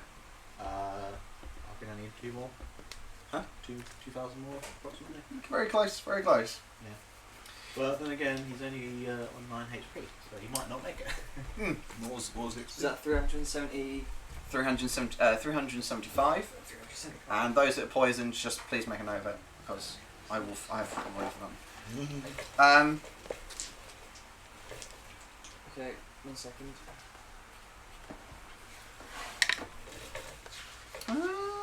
Kenny made a good point. What? One of my characters, it's nice to know someone's going through the wiki, the props. A long time ago, the right hand was known as Dexter, the left was called Sinister. Evil hand, Sinister hand is above, remain true for your stuff, means most likely the left hand of somebody. Instead of being the right hand of God, you're the left hand of. That's right. Good man. Noted. Cool. So, any investigations in this room? Now you come to the end. You see that there's a great door at the end, in front of you, but on each side there are these narrow archways leading into kind of like a long almost like a workstation. I would like to do an investigation roll. Cool. 26. Cool. You look around the kind of workstation areas. You find the 2 chests. Are they nice big chests? Nice big chests. Are they soft as well? And can I like rest my head and fall asleep on them? Are they licking They're their big lips? chests. Also, who's nearly dying? No, really, who's nearly dying? Yeah. I mean, no. No. This is I'm what well chill. this but is what you get. Maybe. You get 2,000 copper. Alright, Bank of Erebos. 2,000 copper. 2,000 copper. I could potentially take 9 war hits. Okay, If that makes any... yes. If it makes any change, you get 2 potions of healing. Let's save those. So let me know when you're ready, and we'll read it off. Then we'll have a quick break for about 10 minutes, and then we'll go into the campfire jabbering section of our stream. So yeah, 2,000 copper. Yep. 1,100 silver.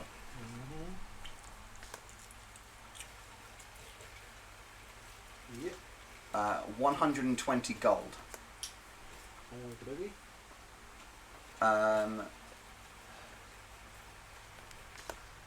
100 gold of gems, You can specify what gems. moonstone and sardonyx. Spell scroll of wrathful smite. You all want that? Was it only I think I can use it. Well, I'm sure we can sell it. Was it called raffle? Wrathful Raffle. Wrathful smite. Another spell scroll. Looks like levitate. Do you have like a program that's randomly giving you loot?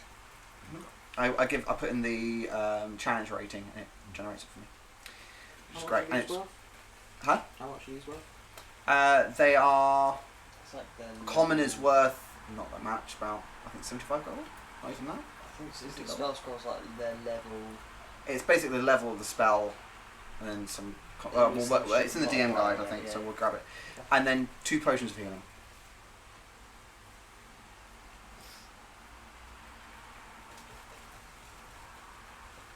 Alright. This then. And that's your loot. How was that guy carrying around 2,000 copper pieces? So, No, these are in the chest. oh. In front of you is this large wooden door with Salazar's halberd still stuck into it. It's closed. There's kind of like an iron wrought work around it. There's like a nice old design. You guys go ahead. Are actually idiots. Alright, you come here.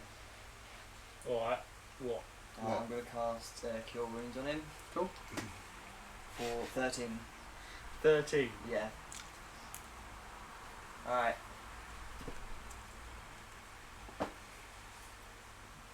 Yep. Going to cast Cure Wounds on Erebos. Alright. 16. Nice. Okay. Is there anything that the party wants to I do want to in this room? I'll just take my check your halberd hit out the points. door. You take it out and you feel the door move open, so it's not. I've got 25. 25. But I'm really Okay. Is there any stones on the ground? Like loose I'm stones. gonna Yes. do Yeah. a second casting Pick up a stone Cure and make nothing Wounds for. on Yeah. Salazar. For 11. 11 points. Yeah. It's still good. It's 25 No. in total. For long-haired adventurers, especially those who wear helmets and head protectors. One is like the key hair bound around the top of the back of the head. That's how Right. holy crap, you're like a font of knowledge. This guy's amazing. Literally, seriously, like this is really cool. Cool. Is there anything that the party wants to? I found my new best friend. Yeah. DM it to guest DM the internet, just like scrolling messages. Yeah. Become a text-based adventure. Yeah, exactly. Is there anything that the party want to do in this area before you open the doors? Yeah, just look at him for a minute. Yeah, I'm just gonna take a healing vial. Do you need healing, Drogon? Do you need healing? Do you need me to heal you? Nope. So I'm just gonna use a healing vial. Cool, that's 2d4 plus 2. 2d4 plus 2. Yeah. 4. Yeah. If only I had a spell slot free. If only Vampiric Drogon would touch. ever ask for it. Right, I've got 2, 4, so I've got 6 plus 2, did you say? Cool. 8 Like points. two each, or like just 2 to the overall? No, overall. Okay. So 6, so I got 8 points of healing. Cool. Okay. I'm gonna be stupid and do Cure Wounds at 2nd level on Salazar because I'm not satisfied. No. Is he bloodied at Salazar? You can't look at his HP. Come on now. Right, Just he's, answer me. How does Salazar look? right, do you want me to do a medical check on him? Hey, you're more than welcome to. Salazar wants you prodding and poking him. I'm gonna start prodding poking him irrelevant. Giggly. For a 15.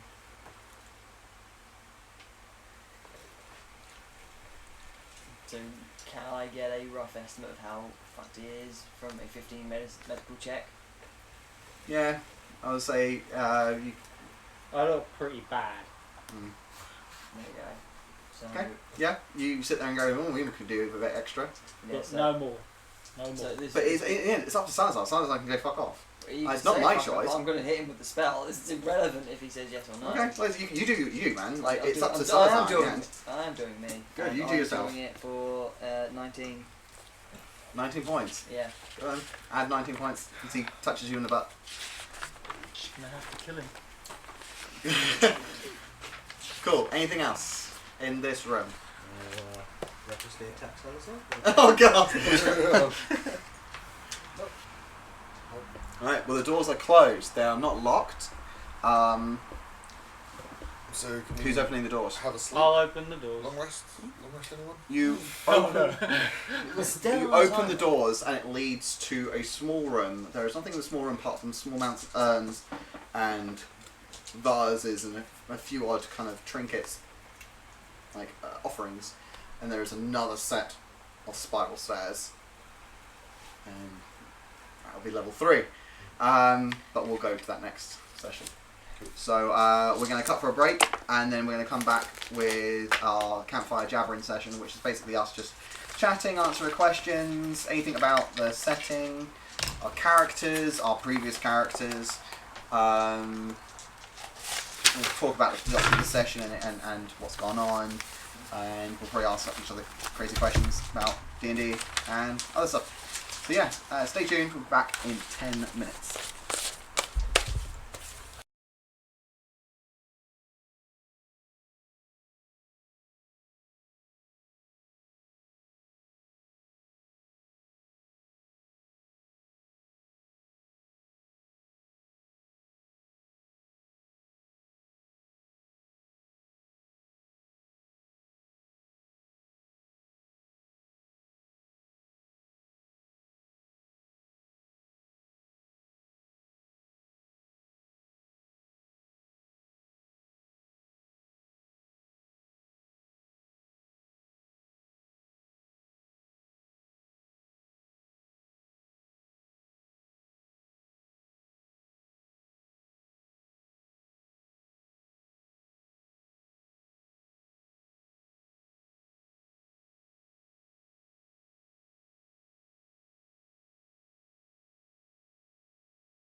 Right, so we are back for our campfire jabbering section. So, Rez, Ryan, and Adam had to shoot off for transport requirements, and so it's just me and Guy. And Guy's kind of melting on the sofa, so you can kind of see him at like just like the I other side, sunk too much.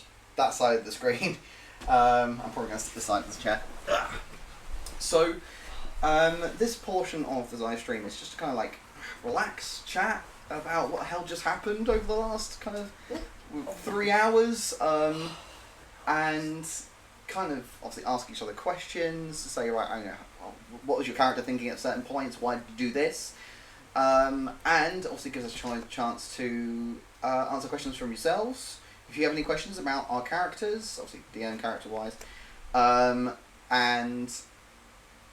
the setting, the NPCs, obviously you've got our wiki as well, right at the top of the chat, if you can scroll that far. Otherwise I'll put it at the bottom of the chat so you can catch on. If you Google Liches and Witches, I think the second bit that comes up in Google, you have like this weird board game that I really should get, to be honest. The second entry is our wiki, so go on Google. So if you actually type in Liches space and space Witches, it'll be our wiki. So please have a read.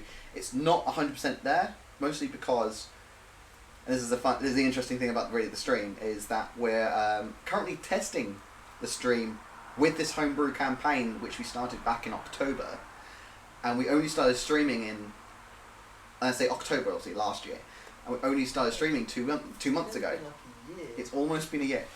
It's crazy. Jesus. So, and we've only started streaming in the last 2 months. So, we're aware that we're literally jumping in like halfway into the campaign, really. But, well, I say halfway, the character's barely up to level 6, 7. So, it is a bit of a jump for people. So what I'm building is slowly this big wiki that has all the previous sessions, so you can actually read through every single session log that I do for my own players. You can read through all the NPCs. Fair enough. You can read up on the characters that the guys have played, and if they've given me a description, I'll put that on there as well, and all these other bits. So you can all read about that. And so for those jumping in now, what's just happened is that the quick TLDR of this session that just happened is the guys have arrived at Riverford. They sold off the the captured deserter So from the it's Emperor's slavery, Legion. but with extra steps. Exactly. They sold off the deserter. They met up with Prince Tamil, who they met during Wonderland when they first met Balthazar. He had captured Drakath and kept him in the wine cellar of an inn. They went to go and try and get information out, but he turned out to be possessed, or what's the other word for it? Possessed, Puppeted? puppeteered? Puppeteered, yeah, by some weird demon that was essentially wearing a skin. I've actually got the book out here. So the demon, if you want to search through your Mordenkainen Two More Foes, which I'm using for a lot of the abyssal creatures in my setting, because it's got a very big abyssal kind of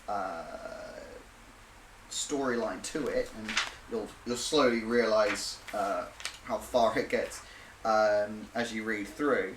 It's kind of more slowly uncovering stuff, just goes nuts really. And I've lost where it bloody is. No, it's the other way around. So whilst I'm finding this creature that I'm going to show off the camera, I'll get the name and the number of the creature as well, so you can have a look for it. Demons, come on, where is it? I will find it. So, Anson, my first question for you is, now you're coming back to deal with Balthazar, how would Anson be feeling as he's going through this horrible cavern network, or crypt network? So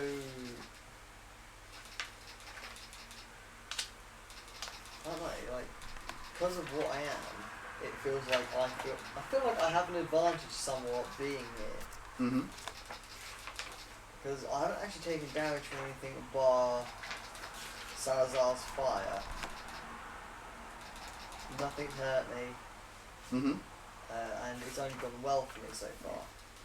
The only downside is the others have been hurt a lot, and Yes. therefore I've spanked quite a few of my spell slots on helping them. My one regret was wasting 2 level 3 slots on Drakath. So the Poison Fair. Heart one Yeah. is that's a level 3, and it's if you keep failing your con saves and die, your body pops from where the chest is basically just go boom, and it Nice. damages people around it for 4d10. Oh damn. That's amazing. Or there was the Mummify where if you kept failing that, I would have made you a mummy. Yeah, yeah. Well, this is the thing, and I found the creature now. So if you have got the Mornkind's Tomb of Foes, it's an amazing book. Just to read it anyway, you reread into kind of like the blood wars between the Abyssal Plane and the Infernal Plane. It's got a really good amount of information on kind of the Elven Wars as well. It's just a really good book, so I recommend. But there's a creature called the Dybbuk, or DYBBUK. It's on page 132 of the Mordenkainen Tomb of Foes, and it's just conditioned immunities: charmed, exhaustion, frightened, grappled, paralysed, petrified, poisoned, prone, and restrained. This creature is gross. It can possess a corpse, it can violate corpse, literally has that. It's insane, and the violate corpse is basically very Exorcist style. You can cause it to do something unnatural, such as vomiting blood, twist its head all the way around, cause a quadruped to move as a biped, so on. It's a bit rack, and that's why I love the creature. So I thought, this would be great as the thing hosting, using Drakath as a host. For those who don't know, obviously Drakath is Guy's first character who went missing, but essentially he walked off from the party to go find his master. He was lured to Balthazar under pretense that he would find his master, and then Balthazar now had control of him, and I think the party have now dispatched of Drakath. So Drakath is now finally formally laid into the ground, exactly possession. And this is the thing, so see, I started playing D&D with 5th edition, to be honest. I'm very new to D&D, I would say. I've been playing for 2 years, 3 years? Not even that. Oh, it's just over 3 years. First as a player, and then just really getting into DMing. But you've played a lot of role-playing games over your time. Yeah, so I've played. Do you want to move the thing a bit close to you? Oh right, yeah. Not in your face, but close to you. Close. There you go. Yeah. So I've played Warhammer tabletop. Yeah. I've played Merp. I've played Cock, which is called Cthulhu. Oh, so Merp, Middle Earth roleplay, and Kerp. Cock. Call of Cthulhu. Okay. Yeah. Okay. I don't know. I don't know how to reply to that one. I'm afraid. Yeah. I'm currently playing Traveller, which is like an 80s sci-fi tabletop. There you go, words. I've played a little bit of the Dark Heresy 40k tabletop. I've played 2 campaigns. They've both been run by the same person. Both not gone very far. Has potential. We just need someone capable doing it. Yeah. That's fair. Well, this is the thing that I hope for this stream, is that we'll be able to expand doing... If I could get the books back off Rob, I'd love to do a Dark Heresy campaign. I think I would really look to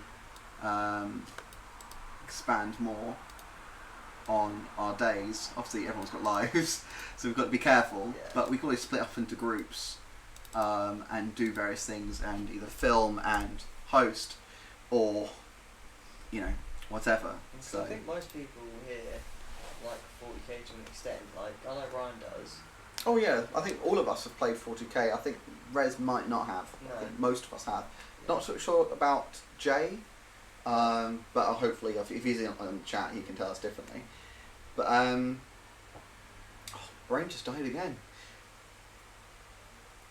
Have you got any questions for this session, or any previous sessions that you weren't able to come out with, or any thoughts that came up 3 days later?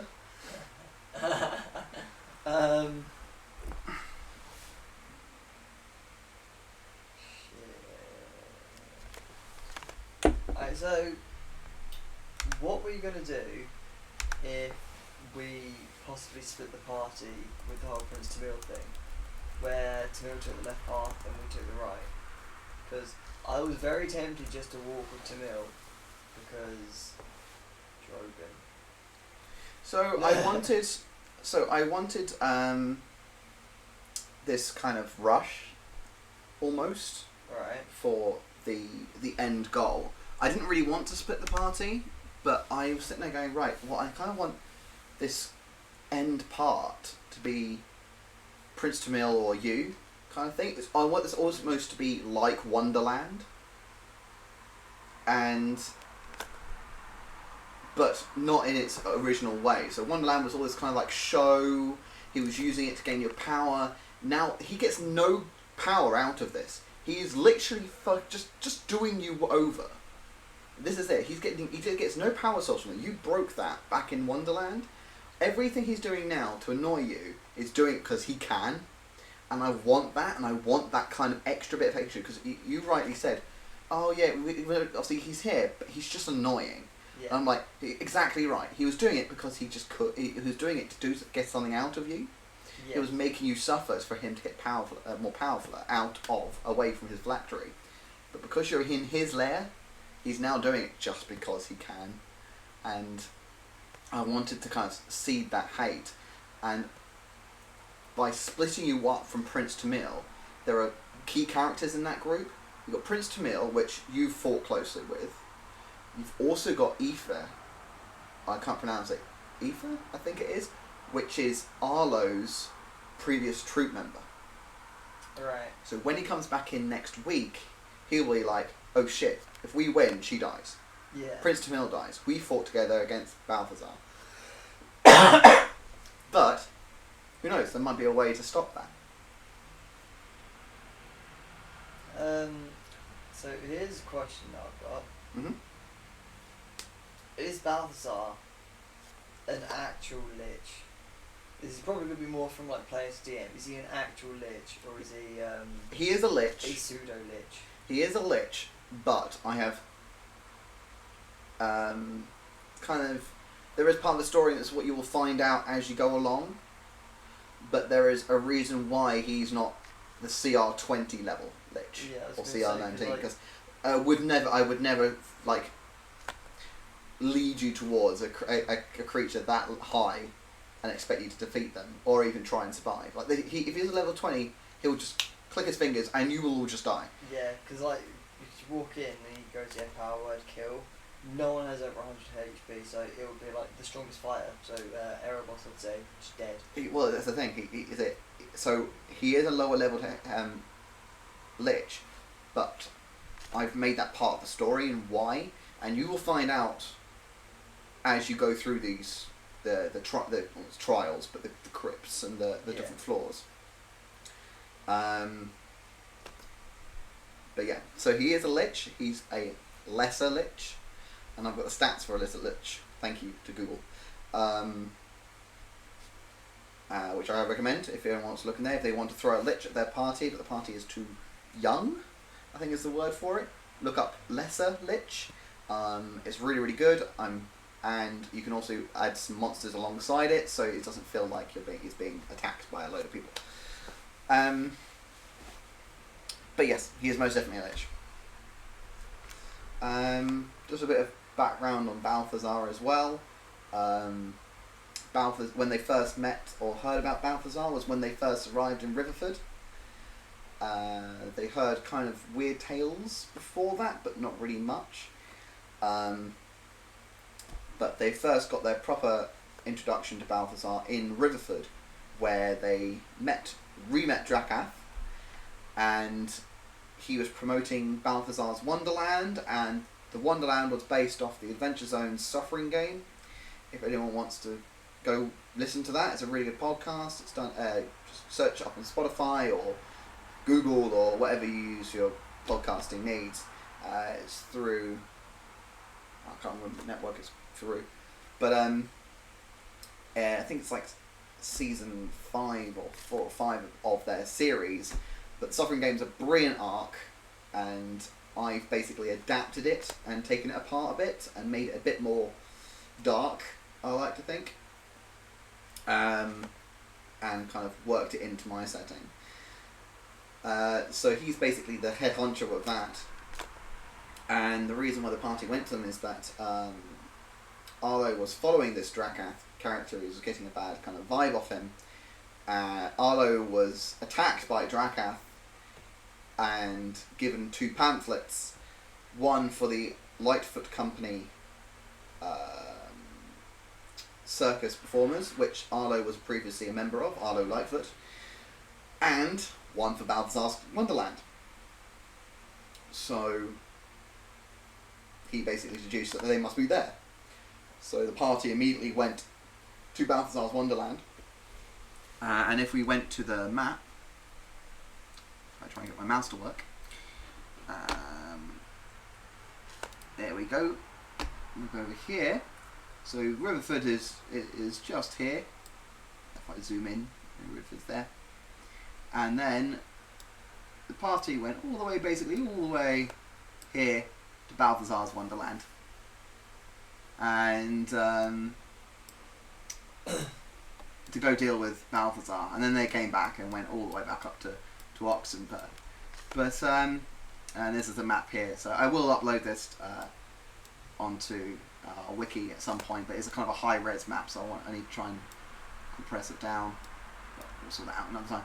But yeah, so that's why they've got a lot of beef with Balthazar.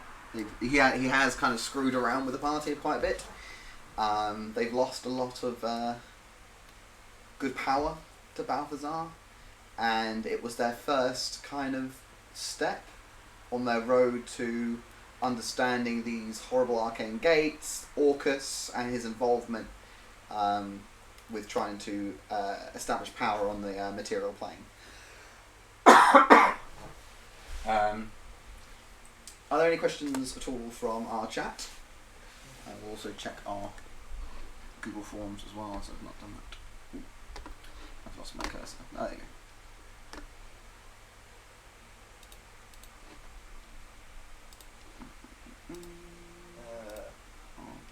Forms. Oh, wrong one. Oh.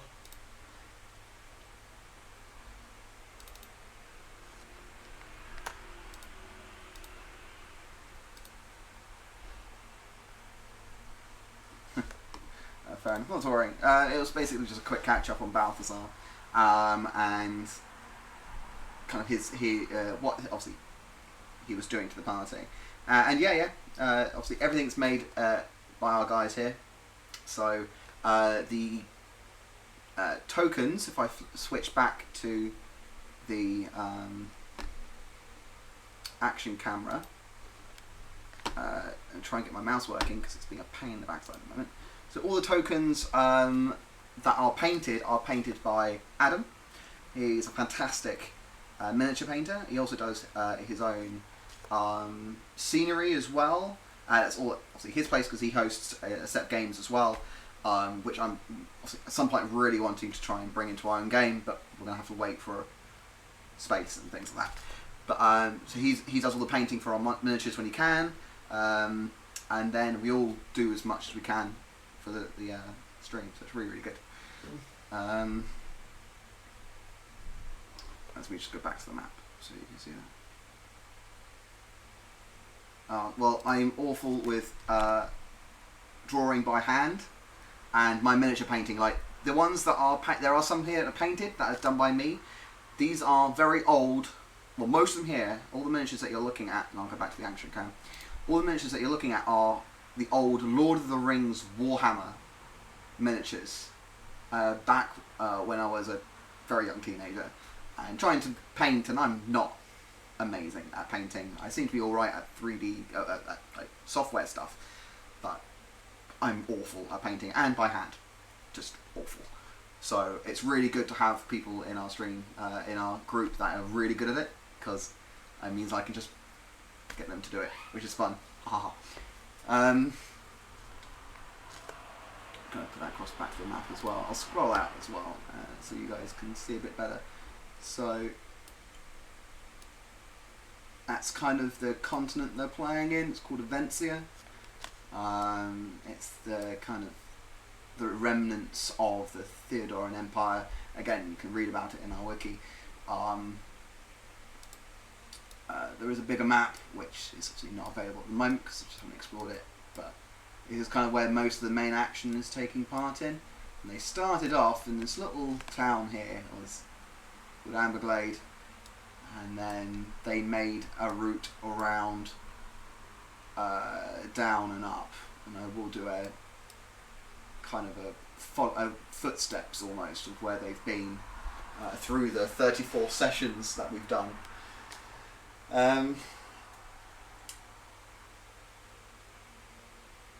But yes, this year I think our base of figurines are mostly Warhammer, but we have got the odd kind of D&D proper figurines as well. So we've got a few Drow ones, and I think we've also got some other characters that Adam's got back at home. So you'll be seeing them every now and then. How do you feel about being a Pale Master? Are you thinking, is it living up to what you were hoping? Yeah, it's good.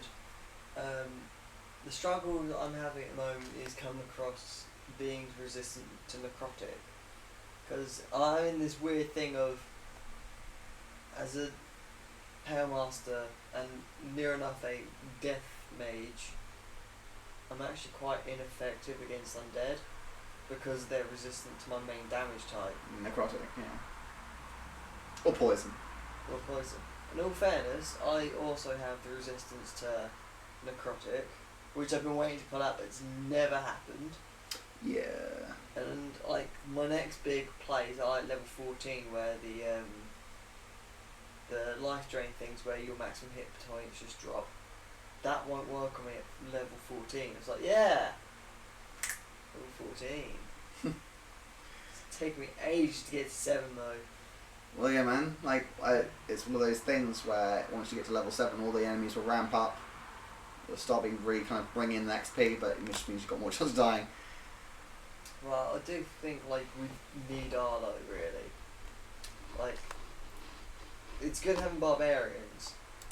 Don't get me wrong, but the fighters just deal out more damage. Because like Erebos has got his 2 big swings where he goes yes, like 50 damage. But I'm pretty sure Arlo could get to a point where he's like 4 or 5 swings in. I don't know if he could do that now.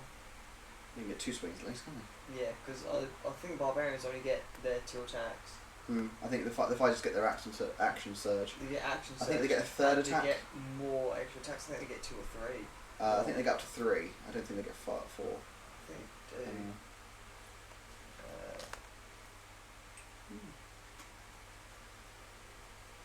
Is there we were obviously part of the stream. We're going to have this night of the Ragtag bunch, and we'll be going until they complete the campaign. That is, we'll be continuing on, and it'll either be the after of the campaign, or it'll be a new one, or someone else will DM a new session. But we're actually going to set up a second night every week or every other week, and that's going to be for Lost Mines of Fandalvar, and. So we'll have more sessions and you'll be able to kind of catch up with what's going on there.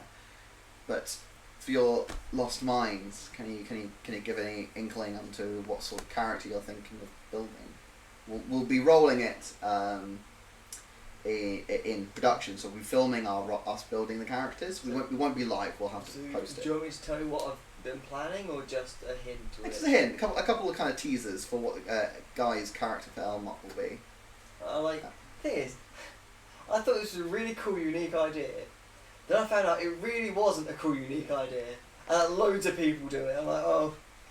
Well, to be honest, I think now D&D's had its surge. I think everyone's done everything, and Kenny here is making a very good point where he calls it Fandalvar the well-used mine, because everyone has done it. Everyone has played this module. I think that's a really good thing of why. I think that's another reason why we're doing it. Yes, because it's something that comfy. people know. Most people know we can just have fun with it. We don't have to take it too seriously. but I think it's going to make a really good kind of foundation base plate for us to go off and do something else. So we're thinking a Horde of the Dragon Queen afterwards, which is a really good kind of fun playthrough because you can then go on to Rise of Tiamat straight afterwards. So that could be literally a book-centric stream that we can just follow for on a bi-weekly basis, a fortnightly basis, bi-weekly if you're American, or if time allows, we'll do it weekly. But yes, what was your idea? Your hint That hint. you can give us.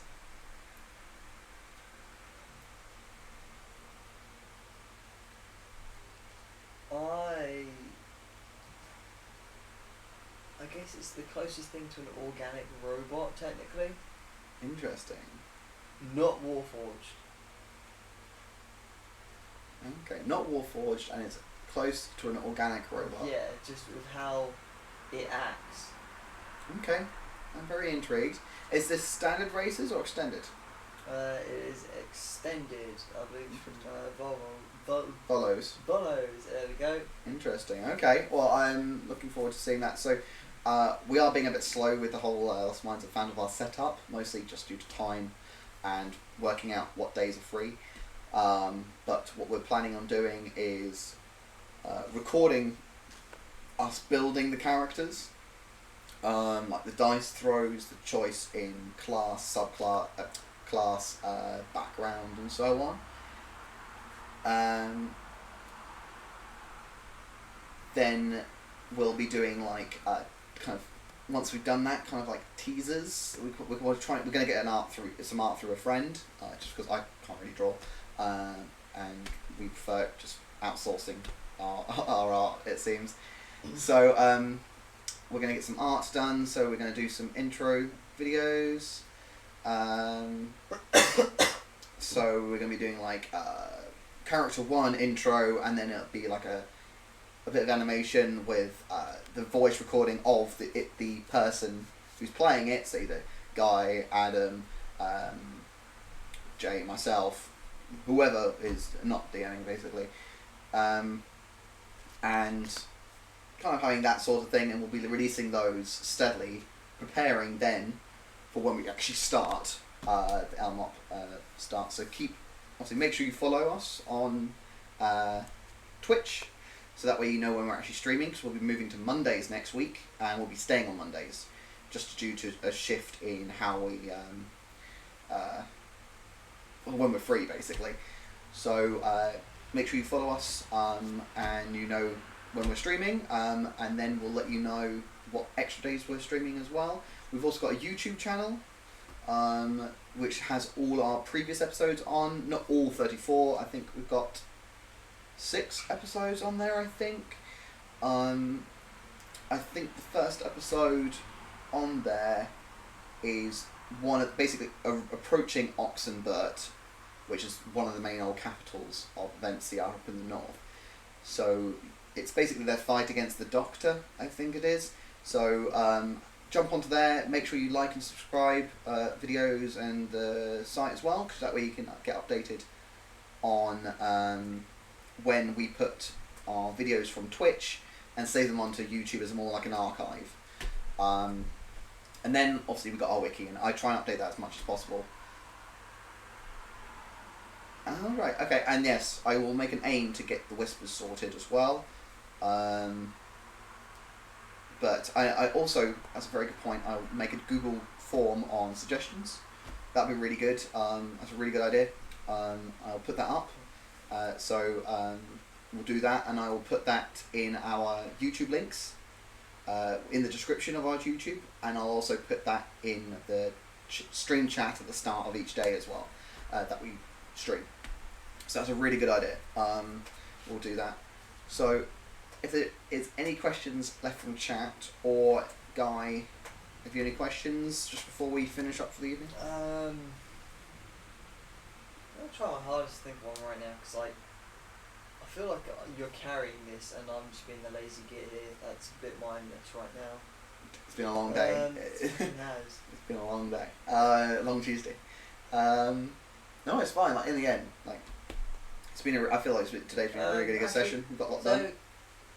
what do you feel about my goals for wanting to attain Lichdom? Like, what's your personal view on that? It's like, I'm completely aware of this, and it's written in. yeah. So I don't want to reveal too much because obviously what's going on. So, But you will be interacting with several people who have the same goal, and either they're going to help you or they're going to kill you off as a threat.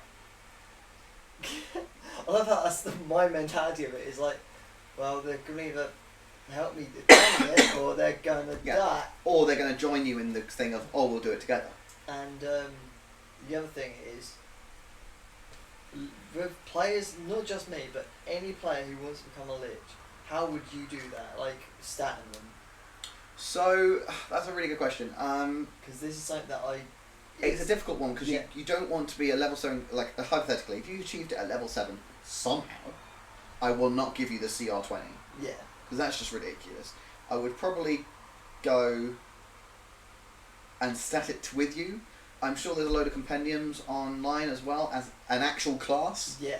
Lich, and we can just have a look through those and kind of sense check it. You know, because how I would see it is, for example, if there was that level 7 Lich, it would be, and we'd use one of those classes, you just merge it with the current class so you gain its benefits as you go up or Yeah, something like that, or you just get this kind of odd you just get these you get these extra racial traits or something. Yeah. Like you don't need to sleep, eat, or drink. If you're killed, you return back to your flat tree. But if your flat tree is killed, that's like you're dead. And all these other things we can. I haven't really thought. I haven't thought. It's gonna be one of those. I'll cross that bridge. Yeah. But the journey to get Yeah. there, I've planned events and I've planned people that you will meet. How you deal with it in the end is up to you. I'm not gonna railroad you in one way of doing it. You can do it Yeah. however you want. But you will be meeting with people who've got the goal, or, and I'm gonna point this out, and I'm not hoping it doesn't reveal too much, who've got the bigger goal of becoming a Lich. So there are obviously different varieties, as you're aware. You'll be meeting people who want to become real, like, world-ending, crazy-ass Liches, or the good Liches, or kind of a powerful Lich but doesn't really care about dominating the world. They just want it because they want to be powerful themselves. Okay. So you'll be meeting all the different degrees because I think that's a kind of a really good moral check. Yeah. Because if you just see one, that's like, oh, okay. I want you to see the gradient. Because you've dealt with one already, which is kind of like the Doctor. He was kind of like a Lich. He's not really a Lich. No. He was just a powerful sorcerer, a necromancer. But he was on his way. You're dealing with Balthazar, who is a Lich, but he's a lesser Lich. You can see you're working your way Yeah. up. So it's kind of like that. Admittedly, I feel quite bad because I feel like I've pushed a lot of Ansem-related plot where it goes, alright, so Ansem's been told to do this, I've encouraged everyone to do this with me, and not really paid much attention to the other. It's quite a good idea from Kenny. I did just read that, yeah, it just caught my eyes. You slowly transform. But that's what you're kind of doing as a Pale Master anyway. You are slowly transforming into this So, weird necro kind of guy. Yeah, so as a Pale Master, you inscribe a necromantic rune into your arm, picking whatever you wish. I chose my right, and it becomes a skeletal being, because I chose my Requiem of Ash, which is like your subclass. Yeah. And the Requiem of Ash is based around skeletons and that kind of thing, because Yeah. I really like my skeletons. I know. Chuckles and Randy did quite well, didn't they? Yeah, they did. Fucking suiting them up and everything. Yeah. It, I was going to say, but yeah. So when you actually become a Lich, we'll cross that bridge. But getting to it will depend on what you want to do as a person. Do you want to find the good way of becoming a Lich, and we'll look at that. Player to DM. And if you want to become the bad Lich, then it's even easier. But right. well, easier. But for me, it's as the character. Is it a like realistic, obtainable feat? So is it like? oh yeah. No. I'm not like talking like player DM. It's like, for example, if we're told yes, you can become Archlich, which is the good one. Mhm. All you've got to do is get the tears from the God of War, and then grind that into a fine dust and snort it. I'm gonna go. Yeah, that's not. That's it. Yes, you could do it. There's a possibility of it all happening, and say like someone playing an amazing kazoo, and is bringing him to tears. Or I could no, go I and would stab make- a child See, the thing is, and take that. see, I would the Tears of the God.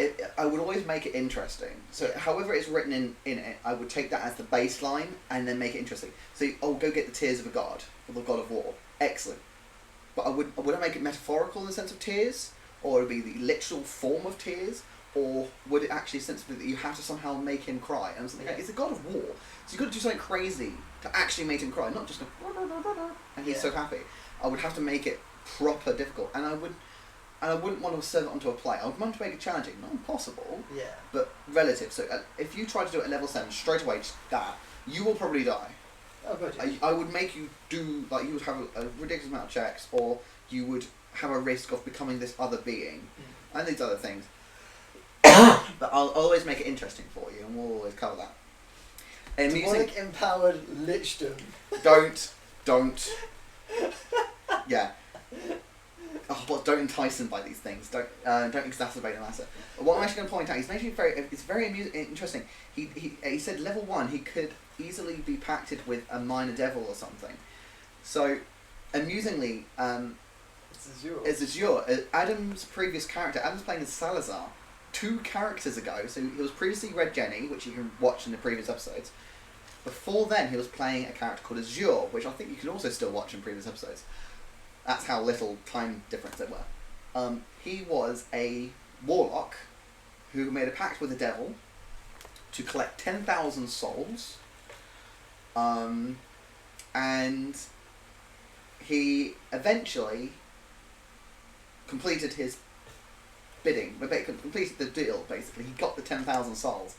However, the last soul was always reserved for him, and the devil kind of crunched up his body, and he's been sent to the infernal plane. Amusingly, the devil he chose was under the reign or leadership of Mephistopheles, who is part of this big campaign, which the guys already know. They have to go to Carnia at some point to go get a book called the Orcus Arcanum, which Ansem was previously after, and he's kind of a bit wobbly on that one now because he's come back to the material plane. more morally Grey. Yeah. So this is the thing. It's kind of getting back into it, but Mephistopheles and then Creed, so it's all kind of weaved in. But yeah, I think this one's kind of, I would say, medium magic. It's not high. I would say. Well, actually, I would say it's high magic. What is? The setting. Yeah, it's quite high magic. Well, no, it's more religious. I think. I would say it's gritty good versus evil. Yeah. But what the hell is good and what the hell is evil? There's different shades of evil. There's it's quite a grey thing. It's not black and white as in, like, you know, the good guys, evil. bad guys. But then you have your obvious, like, he is a bad guy. Who? Like the fucking tentacle man from the ocean. Oh, Mysterios. Yeah. Mysterios. Yeah, you've got the weird tentacle region. guy. You've got Gambian, Everspire, Yeah. who is the guy who's wanting the Orcus Arcanum. Of course. You've got Cambion Thornton, who is the Master of Coin and the lead of kind of the Orcus cults. Then you've had the Doctor, who's working for Orcus, Balthazar, working for Orcus. Those are all kind of your bad guys that you've been knowing about currently. Yeah.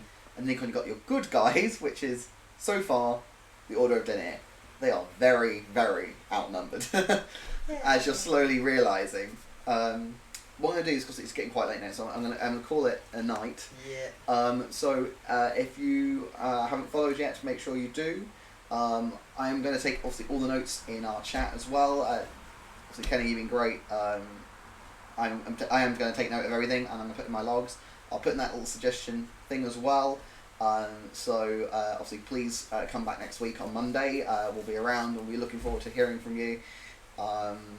And obviously, please like our YouTube as well, and you can watch previous episodes, have it in the background, whatever. And obviously, keep an eye on our wiki. I'm going to slowly update it with more information. And I'll take those good, amazing notes about Drusilla. And did you see his note about Drusilla? No. He obviously Kenny made a really good point about obviously because she was after that tome of Monitor, which Drogon got for her, that would release some magical insight from her bloodline. He made a really good point that bloodlines normally need something from your past, kind of working it in. Now, you haven't gone back to Perinos in quite some time, so it'll be interesting to see what happens, and I'm going to take, obviously, Kenny's really good points into account there. But yes, so we're going to wrap this up now, but please come back next week. It'll be Monday at 7:30 GMT, and then every Monday from then on. We'll also post a couple updates in each stream about our plans for the next kind of set of videos alongside Ragtag Bunch. And yes, we hope to see you next week. Follow, like and subscribe our YouTube. Keep an eye on our wiki. Have a good one. See you all. See you later.